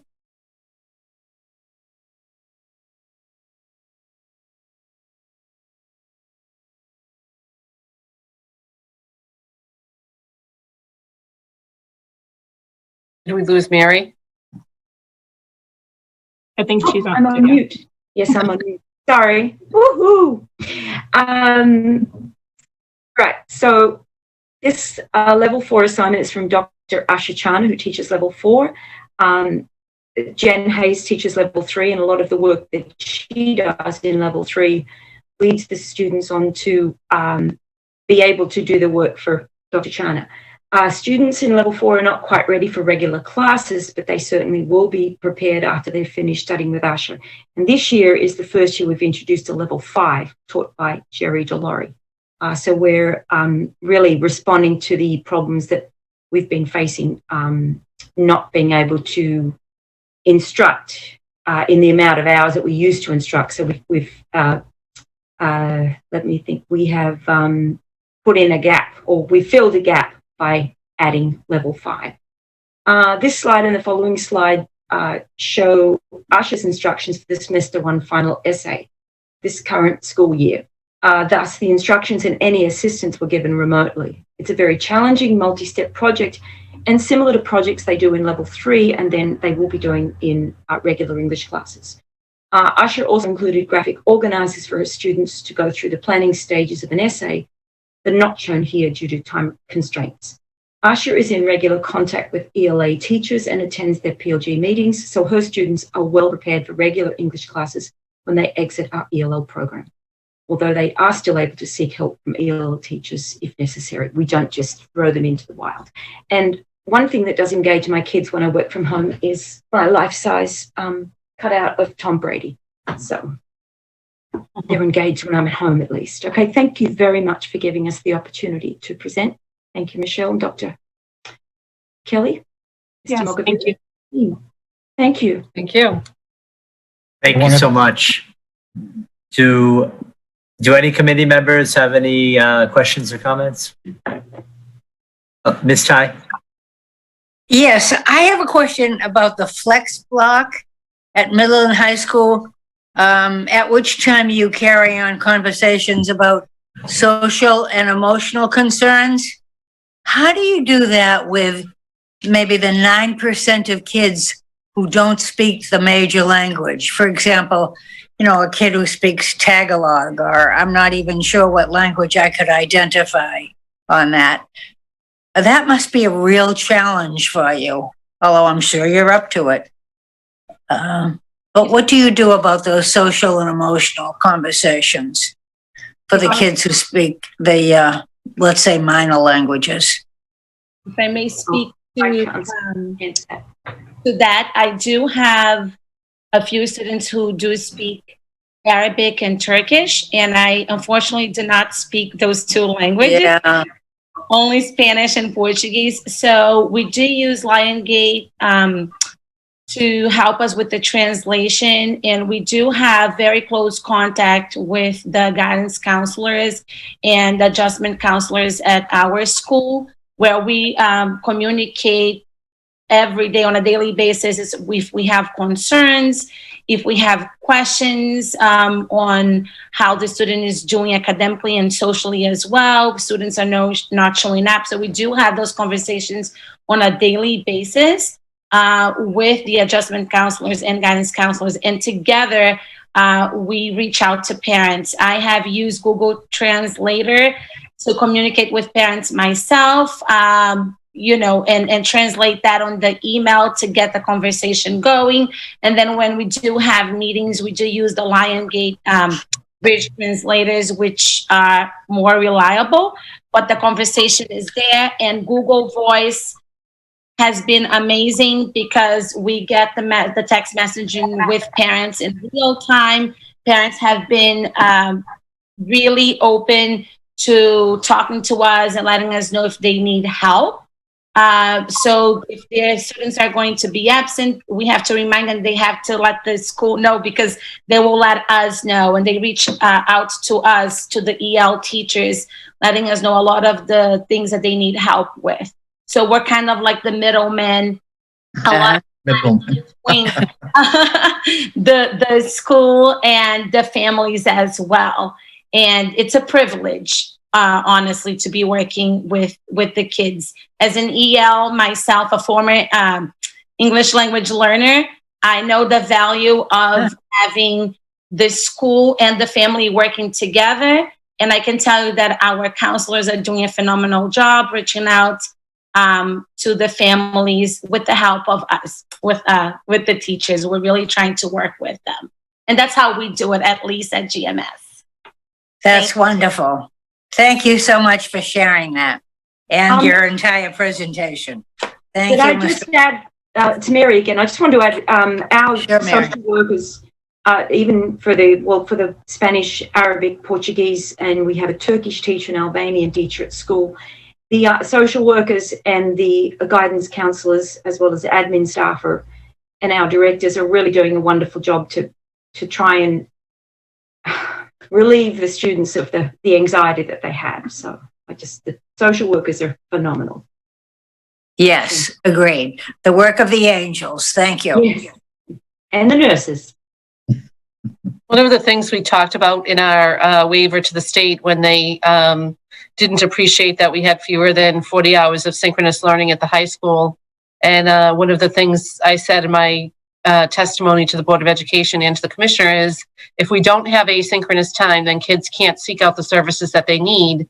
If we have them fully scheduled in their math, their English, their history, their science, then they don't have a chance to talk to the social worker, the English learner teacher, the guidance counselor, all of those other folks whose work is just as important, if not more important, as the academic teacher. Right.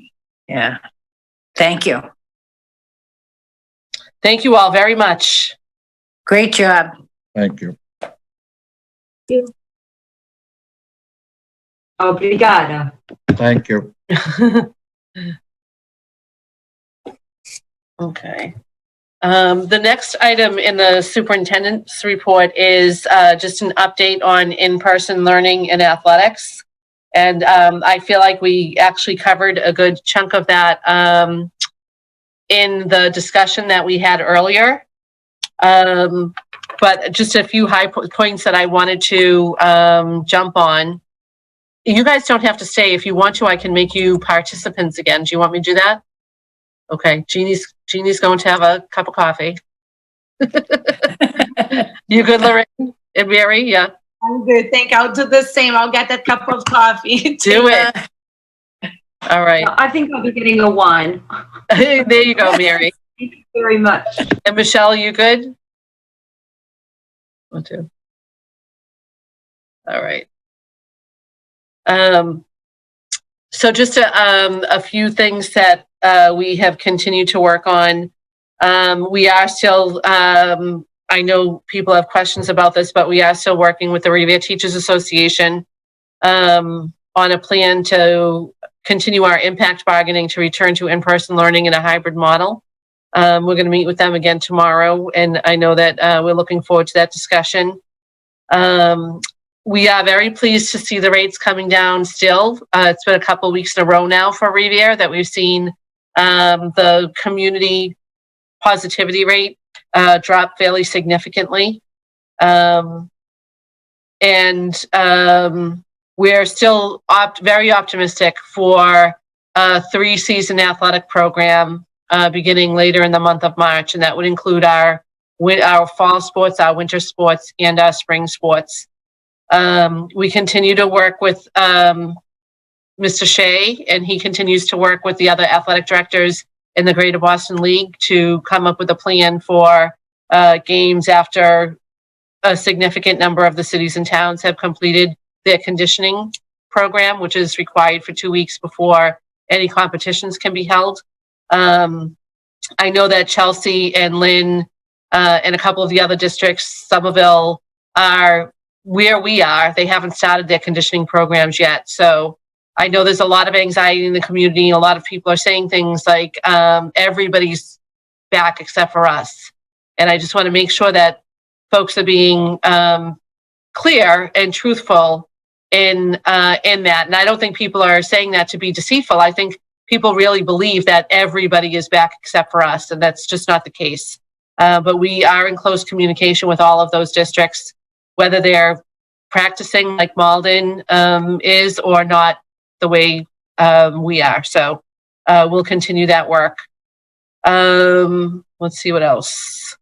Our goal is to begin with our special needs students and get them back for in-person learning. We recognize them to be the kids who struggle the most in our remote environment and want to make sure that they, above everybody else, I mean, everybody, we want everybody back.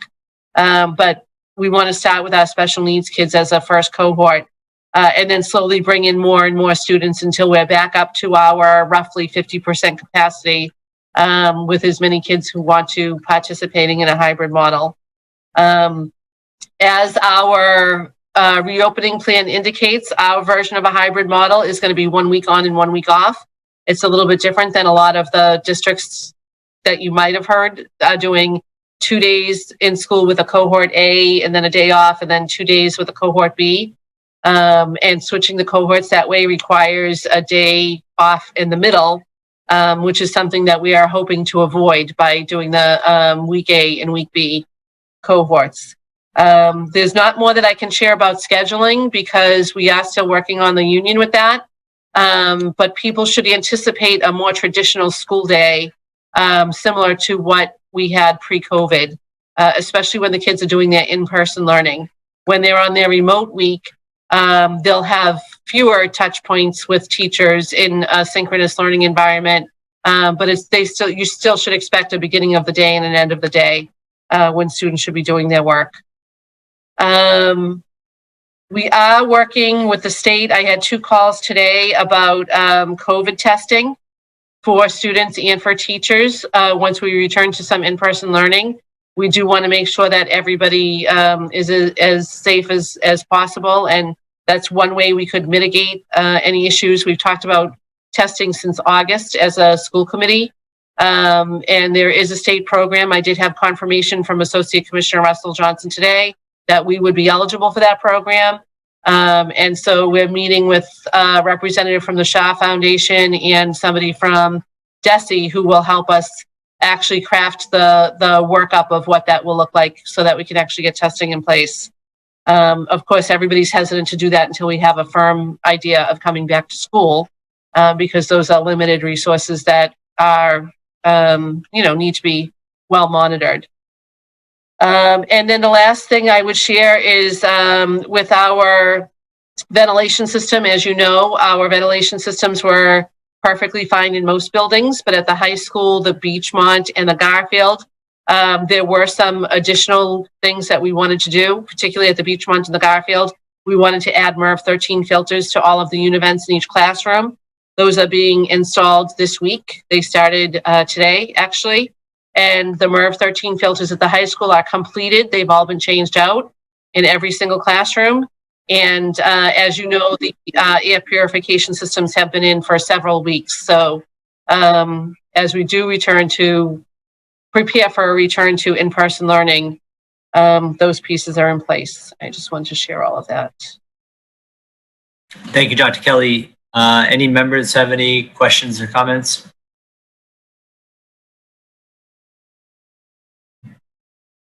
Okay. Right. Mr. Sinella. Just to reiterate what the superintendent mentioned, Ms. Gravelisi and myself, along with members of custodial staff, did visit every school to make sure that everything's... Excuse me, Mr. Sinella, that's under safety and security report of subcommittees. I apologize. It just that's okay. went in what the superintendent was saying. Mm-hmm. I'll leave it to the chairperson. Thank you. It's in the report, so I just didn't want to have to repeat it again when we got to that part. Okay. All right. Any Two other quick things. One is just a quick update on the new Revere High School. That work is progressing, and the mayor and committee woman Bronson Rizzo and I were part of the designer selection panel. We met on February 2nd with the team from MSBA, and I'm pleased to say that we selected Perkins Eastman as our designer for the new high school. So that's really exciting, and our owner's project manager Left Field is currently working with Perkins Eastman and the city to establish a contract, and hopefully at our next school committee meeting, we have to make sure the contract gets executed and all of that.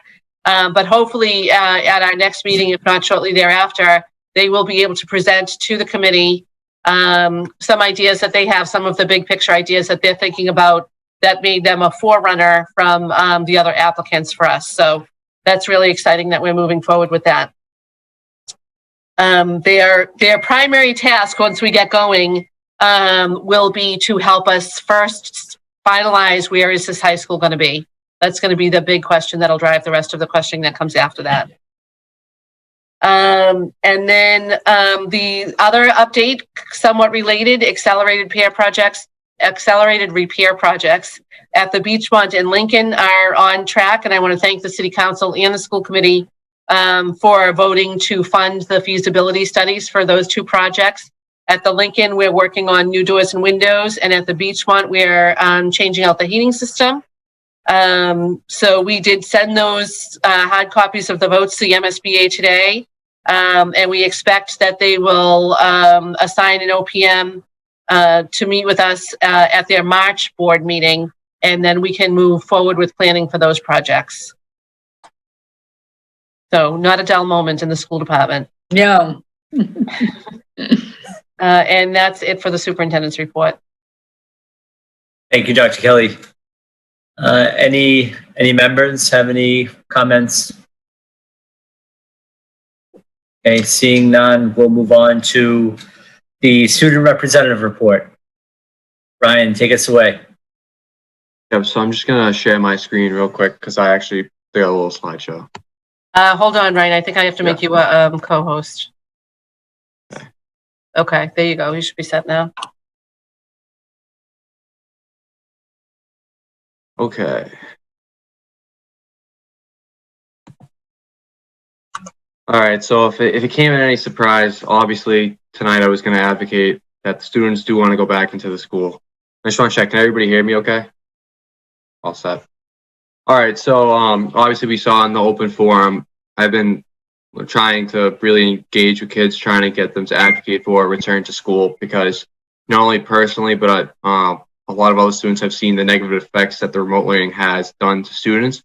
And I do feel that there is not really a very staunch voice for getting kids back into the building. It's always the after questions that come along with that. I want to be the strong advocate for this cause. So our current status as far as how remote learning is going. So I can personally say I'm part of a few clubs and a few sports. Student involvement is probably at its all-time lowest. And the reason I believe this is the case is obviously when you're not in the in-person setting, it's very tough for students to really engage with the leaders of these clubs, to really engage with extracurricular activities. And this is definitely a barrier that I saw as far as I'm in senior student council, in the classes below me student council, in clubs like Mall UN. There's really a limit as to what these clubs can do. And I feel like as an urban community, as someone who's been touched by these clubs, has made kind of education more than just coming into school. I really feel that these clubs kind of got the worst of the remote learning, and it's really a shame that it's kind of just deteriorated so badly.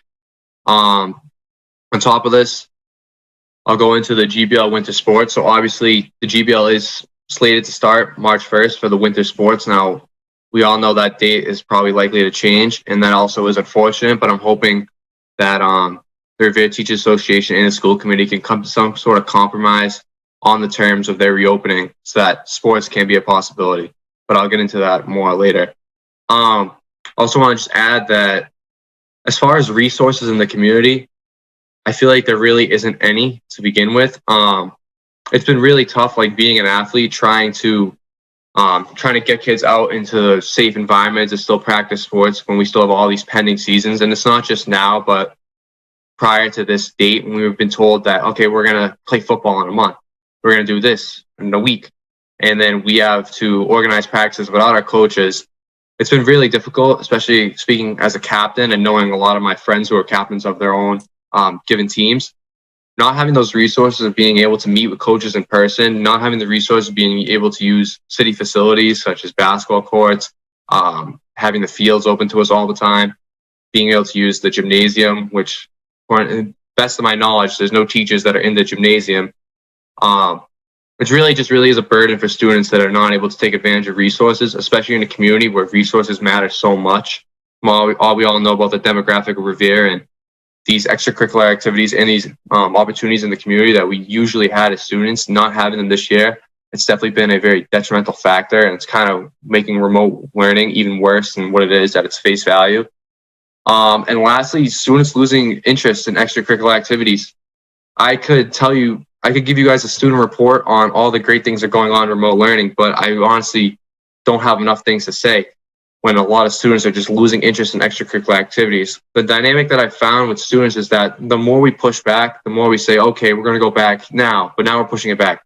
We're going to have an in-person conference now, but now we're going to push it back. It's starting to be, when you say, okay, well, something's better than nothing, a lot of students are going to disagree with that and saying, okay, well, right now, nothing is better than something. Because rather than playing sports, rather than engaging in extracurricular activities, students are picking up jobs, they're hanging out with their friends, they're doing things that sometimes have no value to them as compared to when they were in these extracurricular activities. And I can say that personally, as far as the football team, I've seen a record number, at least in my 4 years of being on the team, of students and athletes who are not playing, who played the previous year before, citing reasons where it's just not worth it for them anymore, where it's just a 5-game schedule, it's just not worth it. Why play 5 games? I can pick up a job because I'm not doing anything else. There's no extracurriculars after school. So I think that's just something that I don't think a lot of people understand, but hopefully that gives some insight to the negotiators on both sides when trying to compromise on a solution to get at least some group of kids back into the building. So what we want, and specifically the students, the number one thing that I have struggled with trying to figure out, and the reason why I've been asking a lot of questions, at least to my teachers, administration, is just transparency. It felt like the last school committee meeting was the first time I really had any idea of what the reopening plan looked like, as far as also the language of the reopening MOA. And I can guarantee you that not a lot of students understand the relationship between the Revere Teachers Association and the school committee and kind of just the pace of their compromise. We always hear about what ifs and when, but we never really hear about what actions are being taken. And transparency, I think, is a big problem because as of right now, we're told that sports is supposed to happen March 1st. And based off everything we've heard in this meeting, it seems like that's not going to happen, but nobody's really said it.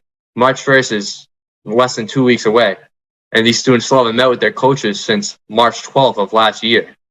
So you just got to understand that the transparency to students is a big factor as why students are losing interest. When students they're not getting fed information, they're starting to just distance themselves, and I don't blame them because I felt the same way plenty of times. Another thing, I would really stress the Revere Teachers Association and the school committee to just push a group-by-group approach to return and in-person learning. I have heard a lot of feedback that the school, to some teachers, is not completely safe, and I understand that. Everybody has their own opinion on what is safe and what is not safe, but at some point, we need to compromise. If it's one small group of students, and I'll work off of what Dr. Kelly said about bringing special needs students back into the building, I feel that is a great plan, as obviously we can all agree that they probably are the students that are missing out the most and are probably falling behind the most. So I feel like that's almost a two-pronged approach. By doing so, not only can we get students that really need the help that would benefit from in-person learning, but also we can possibly open up to more resources that would be helping students in the community, whether that be extracurriculars, such as clubs, such as sports. That would just be a great step towards really getting all students back into the building. And I feel that now we can't prolong this any longer. If we need to negotiate now, we need to really push for getting students back in now, because it's at the point where, students have really given up, and we need to start pushing for this now. Because personally, and I know it's the same for a lot of students, I'm only looking for getting out of the building if nothing's going to change. There's 4 months left of the senior year. As a senior class, what do I have to gain if I know that the people that are in power making these decisions are not helping us get back to the building? They're not helping us get these resources. They're not helping us play sports. So that's really been something that a lot of students have had to deal with, and as a result, lack of interest, lack of participation in extracurriculars. Also want to stress the need for a safer environment for teachers. I have heard a lot of comments about how it's not safe enough. like I said, being safe in the building is opinionated. And I feel that if the Revere Teachers Association and the teachers involved that are not comfortable going back into the building, given that they're probably not going to get vaccines, as we've I believe the admins made the statement clear that it's not a prerequisite for getting students back into the building. I feel like the school committee and the Revere Teachers Association can go above and beyond to make the school as safe as possible. Then that could be a great line to compromise on. And I feel like if we can make the teachers comfortable in the building, whatever that might be, besides the vaccines, because I do believe that if we wait on the vaccines, we'll never go back. But if we can do whatever it needs to be to get students to feel safe in the building, the school committee and the Teachers Association come to a compromise on that, then I think that's golden. I think that's the right route to take. And just to elaborate, now is the time that we need to come to a compromise. I'll say this: when I first joined this school committee, when I ran to get this position as an officer, I ran solely on the campaign idea that I wanted kids back into school. I knew that there was a great following for that. I knew that a lot of students wanted to be back in school. I knew a lot of students would want their sports. I don't think anybody could have imagined that we'd be here about to be in March and still in the same situation that we were back when we left school the other March last year. It's becoming to the point where, as a student advocate, if the voice and the advocacy that I'm portraying to the school committee and the Revere Teachers Association, if it's not being heard, I'm starting to lose the motivation as to why I even come on these meetings. It's coming to the point where I feel like my voice isn't heard as a student. I feel like no matter how hard students advocate to get us back into school, there's always just something new. Whether it's, okay, well, it's the numbers, they're coming down, but they're not there yet. Or it's, now we need vaccines. Or now, well, we don't want it to one group in because now it's not safe. I feel like it's really at the point where how much more can I advocate? How much more clear can I get that we need students back in school? And that as a student, there's nothing I can do about it. It's all in the hands of the Revere Teachers Association, the administration, and the school committee. Now, I believe that all the members of all these given committees and the association can all come together and compromise. And I know it's easier said than done. And there's a lot of questions that need to be answered. But I do believe that there's been plenty of time prior to this meeting that that compromise could have been made, that there could have been better language, there could have been more dialogue. We're still not there yet. And my question is, how much longer is that going to take? Because personally, I know for a lot of students, the line of how much longer they're going to wait is just, we're right about there, where students are just going to give up, they're not going to care anymore, and it's going to be a big disgrace. If we only got in for the last month, I wouldn't even want to come back in. And I know a lot of students feel the same, because it's just not worth it for them. So I really stress the Teachers Association, the school committee, and the administration need to come together on terms and dialogue, and just any language of any reopening MOA, whether it's adjusting it, whether it's impact bargaining, everybody involved in that process needs to come together, because it's not hurting the union, it's not hurting the committee, it's hurting the students. And I definitely feel that it's hurting the students more than anybody else, more than the teachers, more than anybody else in this whole process, because every school year matters to students, and missing out on one school year can be detrimental to the rest of your lives.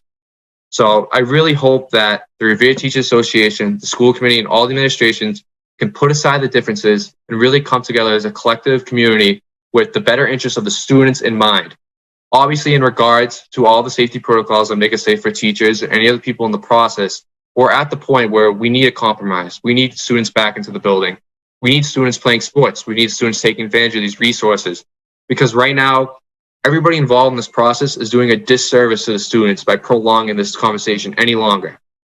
And I know there's a lot of talk about other schools that are going back, and it is to say that not all schools are going back, but I do feel like there are other schools that are trying harder than us. I feel like there's other schools that are focusing more on the dialogue, that are compromising more. They're at least allowing the students to participate in sports, giving more leeway as to facilities they can use, giving more resources.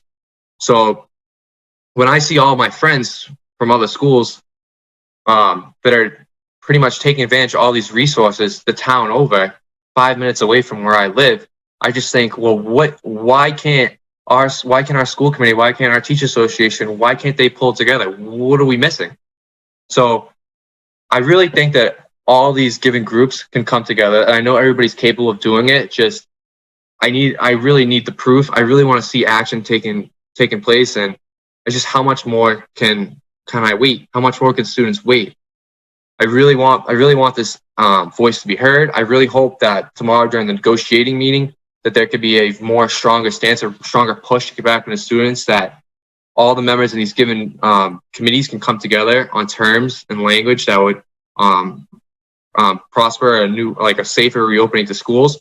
So I really do believe that it's not in the hands of the students. I'm helpless in this. All the students are helpless in this, and we're the ones suffering more than anybody else. And there's no debate to that. I know everybody's suffering, but nobody's suffering worse than the students. So I really hope that the Revere Teachers Association, the school committee, and any other members of the process can come together in a compromise to not only get students back into school, get students playing sports, get students back into extracurricular activities, to get students using the resources of the community that made us such a prominent community and such a great school system prior to this big mess. So I really hope that got through to all of the members of the negotiating team, all the people who have a say in this. I really hope you guys put the students first, obviously in regards to your own personal safety, but I really hope that this is the last time I have to mention this, and by the next school committee meeting, we're talking about how well we're doing. And I just want one last thing. This was a statement that we gave out to a lot of teachers, but I want to remember this year, not for the adversity that we faced, but for how we overcame it. And I really think that there's still some time left to overcome this adversity, but we are running out of time. And I really hope that a compromise is met upon. And I'm open to any questions, anything you want me to add, anything you want me to answer, ask me right away. I want to be as transparent. I want to give you guys any advice, anything I could do to make this compromise easier for all the sides. I really want to see students back in the building. We are running out of time. So I hope that got through to all the people that are involved in this process and that a compromise can be reached. That is all I have to say. So thank you. Thank you, Ryan. And thank you for using your platform to amplify the messages that you're hearing in the voices of the students. Very well said, very eloquent. Thank you. Do any members have any comments or questions? Okay. Thank you again, Ryan. Really appreciate it. Next item is the consent calendar. I do not believe we have any items that would be coming off the consent calendar. No. The chair would entertain a motion to approve. Motion to approve the consent calendar. Second. Okay, roll call. Mr. Bronson Yes. Rizzo, Yes. Mr. D'Ambrosio, Yes. Mr. Ferranti, Yes. Ms. Gravellisi, Yes. Mr. Sonala, Yes. Ms. Tai, Yes. Mayor Rigor. Yes. We'll move on to the report of subcommittees. As was stated earlier, we have a safety and security subcommittee report. Thank you, Mr. Mayor. There has been so much talk about the safety of our schools, and it's always been in question. And Ryan did also mention, there's been questions. Are the schools safe? Are they following all the guidelines? So on and so forth. So with that being said, the Safety and Security Subcommittee recently had the opportunity to tour all 11 of our schools that are housed in the 8 buildings in our district. The committee consists of myself, Mr. Sinella, and Ms. Tai. Also attending the tours were Mrs. Bronson Rizzo and Mr. Ferrante. Mr. D'Ambrosio was unable to attend due to his prior work commitments. So the purpose of these tours was to view the work that had been done tirelessly by our plant and maintenance director, custodians, and administrators regarding the preparedness for the safe reopening of our schools. Following the past and the currently updated CDC recommendations on safely reopening schools, the key mitigation strategies for in-person learning are outlined in our reopening plan on the RPS website. All these strategies include markings to promote social distancing, clear movement plans, visual cues, mask wearing, and hand sanitizing. Social distancing through desk spacing in classrooms and class size limits. Other strategies included adequate PPE supplies, cleaning and maintaining healthy facilities, ventilation audits, contact tracing, contact tracing, and isolation rooms if a student or staff member becomes symptomatic. So these are all the things that are in our reopening plan that we went to the schools to view. Diane is sharing her screen already. Thank you, Diane. I know. Is this a good time? Is this okay? Yeah, I was going to do it at the end, but that's great. It just goes along with. Nope, that's fine. Oh, okay. Back. Here we go. Tell me when. That's fine. Another part of our visits to the school, and we also got updates from Carl Swenson on the ventilation audit, which Diane Kelly actually updated us on during her superintendent's report. I did receive that information from Carl Swenson about the MERV 13 filters for the classrooms and the univents. They've been delivered to the high school, Garfield and Beachmont, and installations of the filters are completed at RHS, and work began today on the other schools. And the high school is the only school that required the standalone air purifiers. At the start of the tours, we had a lot of questions, comments, concerns. We had questions for the administrators, the custodians, for the plant and maintenance. All of our questions were addressed and efficiently and effectively answered all along the way. With all that being said, we as a committee are very happy to report that our schools have done an amazing job putting all the strategies that I mentioned in place and are completely ready for the safe return of our students. We'd also like to commend the administrators, staff members, custodians, and the director of plant and maintenance for all their hard work and dedication. So we do, as Diane knows, we have a PowerPoint presentation that was put together by Dr. Galucci. He did join us on every tour, and we'd like to just let you see, what we saw as we went along. Oh, there's me and Fred in front of Beachmont. Okay, next slide, please. And actually, Susan, one thing I noticed here is you can see the windows that we had installed just above the, in these classrooms above the awning. That was amazing. The work done by Carl with those was absolutely amazing. So you can see here, we took pictures at every school that we were at. You can see that there's directional arrows on the walls and the floors at every school. You can see there's 6-foot spacing markers on the floors. There's arrows, directional arrows in the stairwells. Everywhere you go, there's arrows telling you which way to go.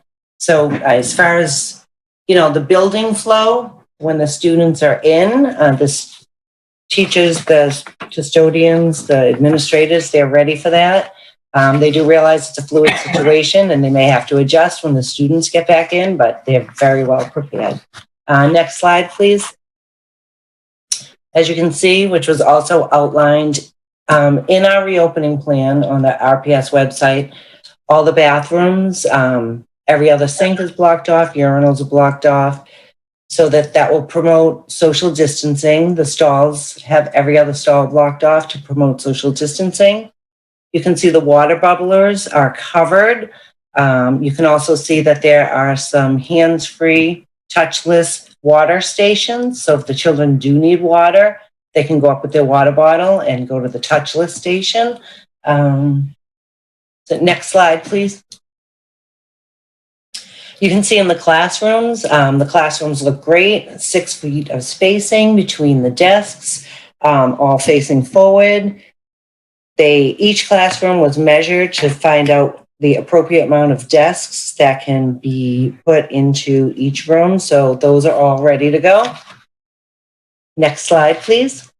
And this was a really unique part. A lot of the schools, every school had a different way of marking their desks to show where each space should be. So that would be a visual cue for the students themselves, a visual cue for the teachers if there's a desk out of alignment. When the custodians come in at night and they're cleaning, they have a visual cue. Oh, these desks go here. Some put X's under their desks, some marked all 4 corners, some marked opposite ends, but everybody had a great idea as to how they were going to keep their desks in line. Next slide, please. Safety signage, everywhere you go, you can see the 6-foot spacing, 6 feet apart.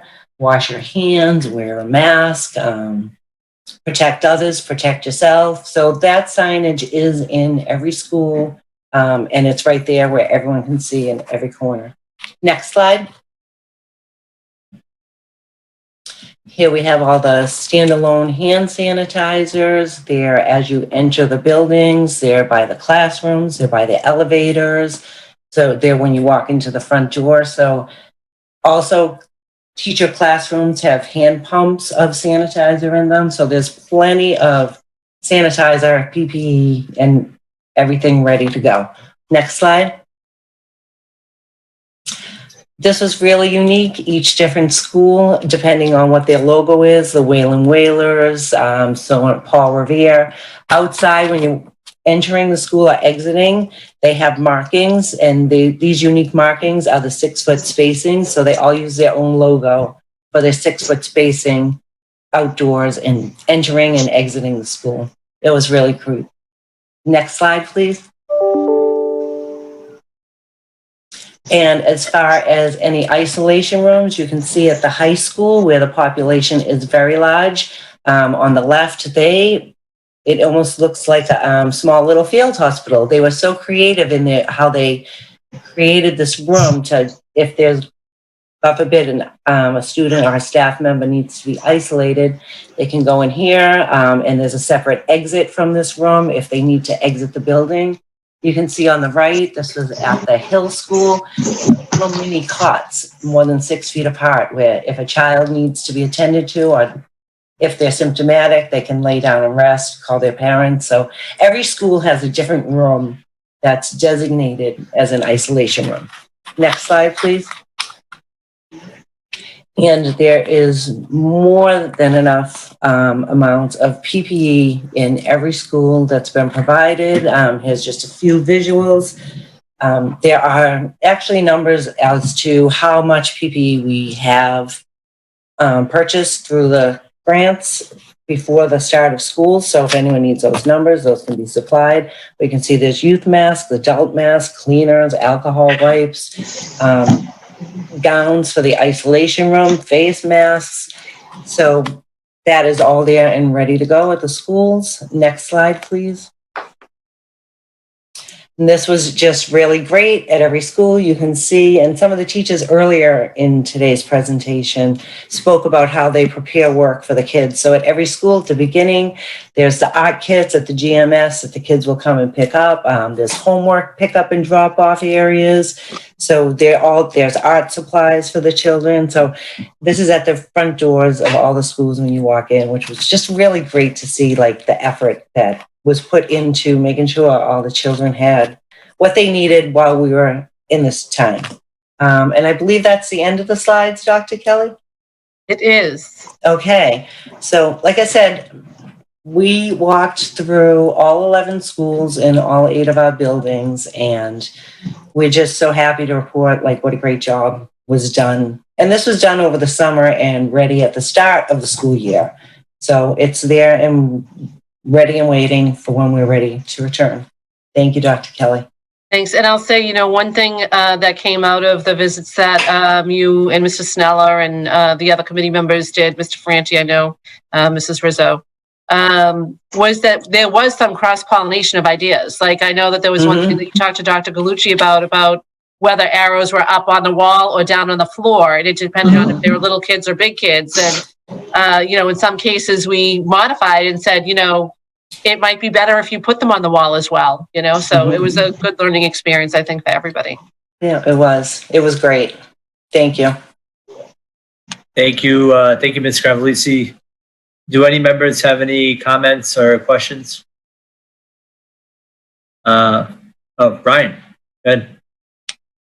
Yeah, I was just curious about how the big spaces, like such as the gymnasium, the auditoriums, are being used as far as obviously they are open spaces and probably easier to social distance. I'm just curious as how, if they are incorporated into kind of the guidelines as far as for the schools.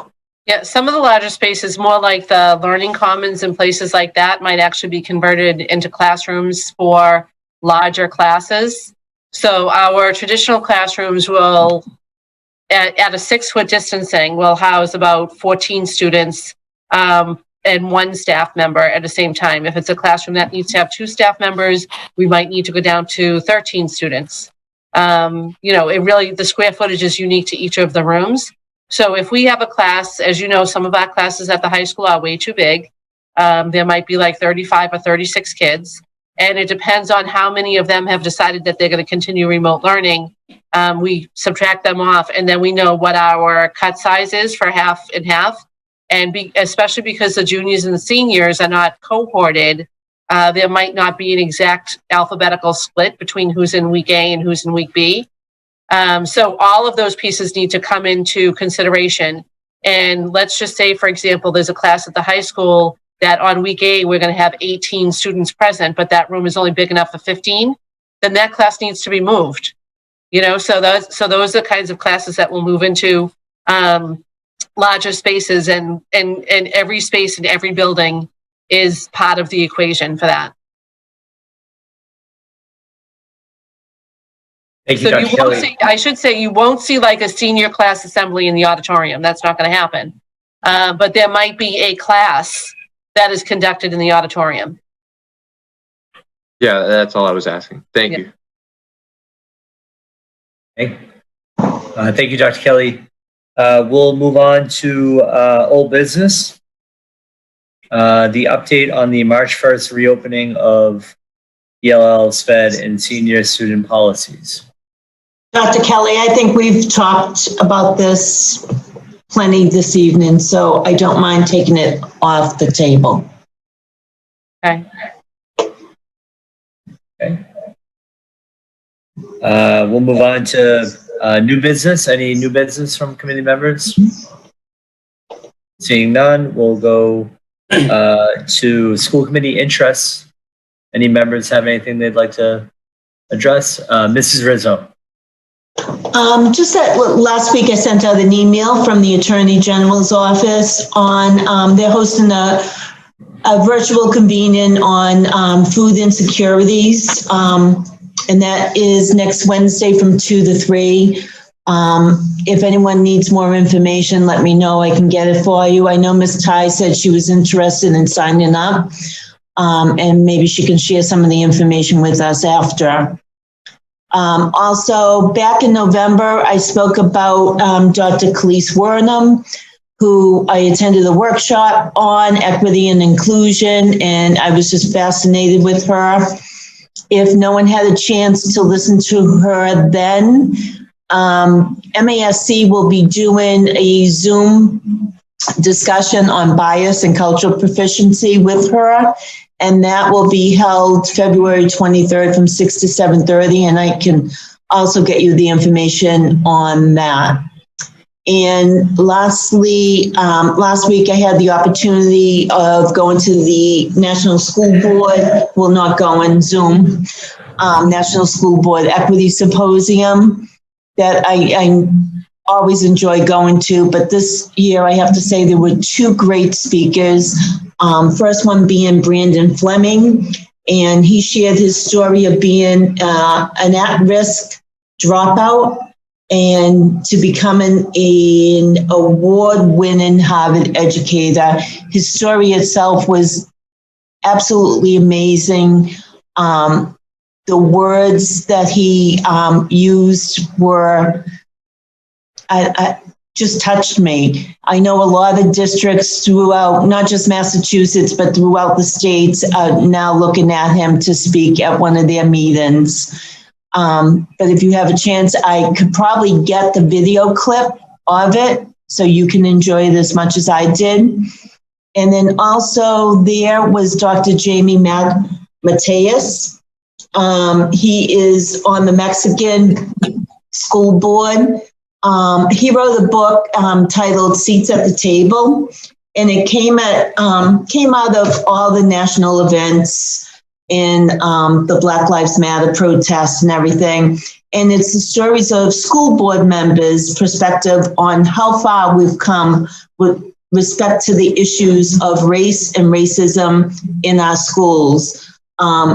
So I did grab one and I did read probably more than half of it so far. And I know there's a couple of colleagues in Maine, in Connecticut, and in Massachusetts, and we're going to do a book club on it.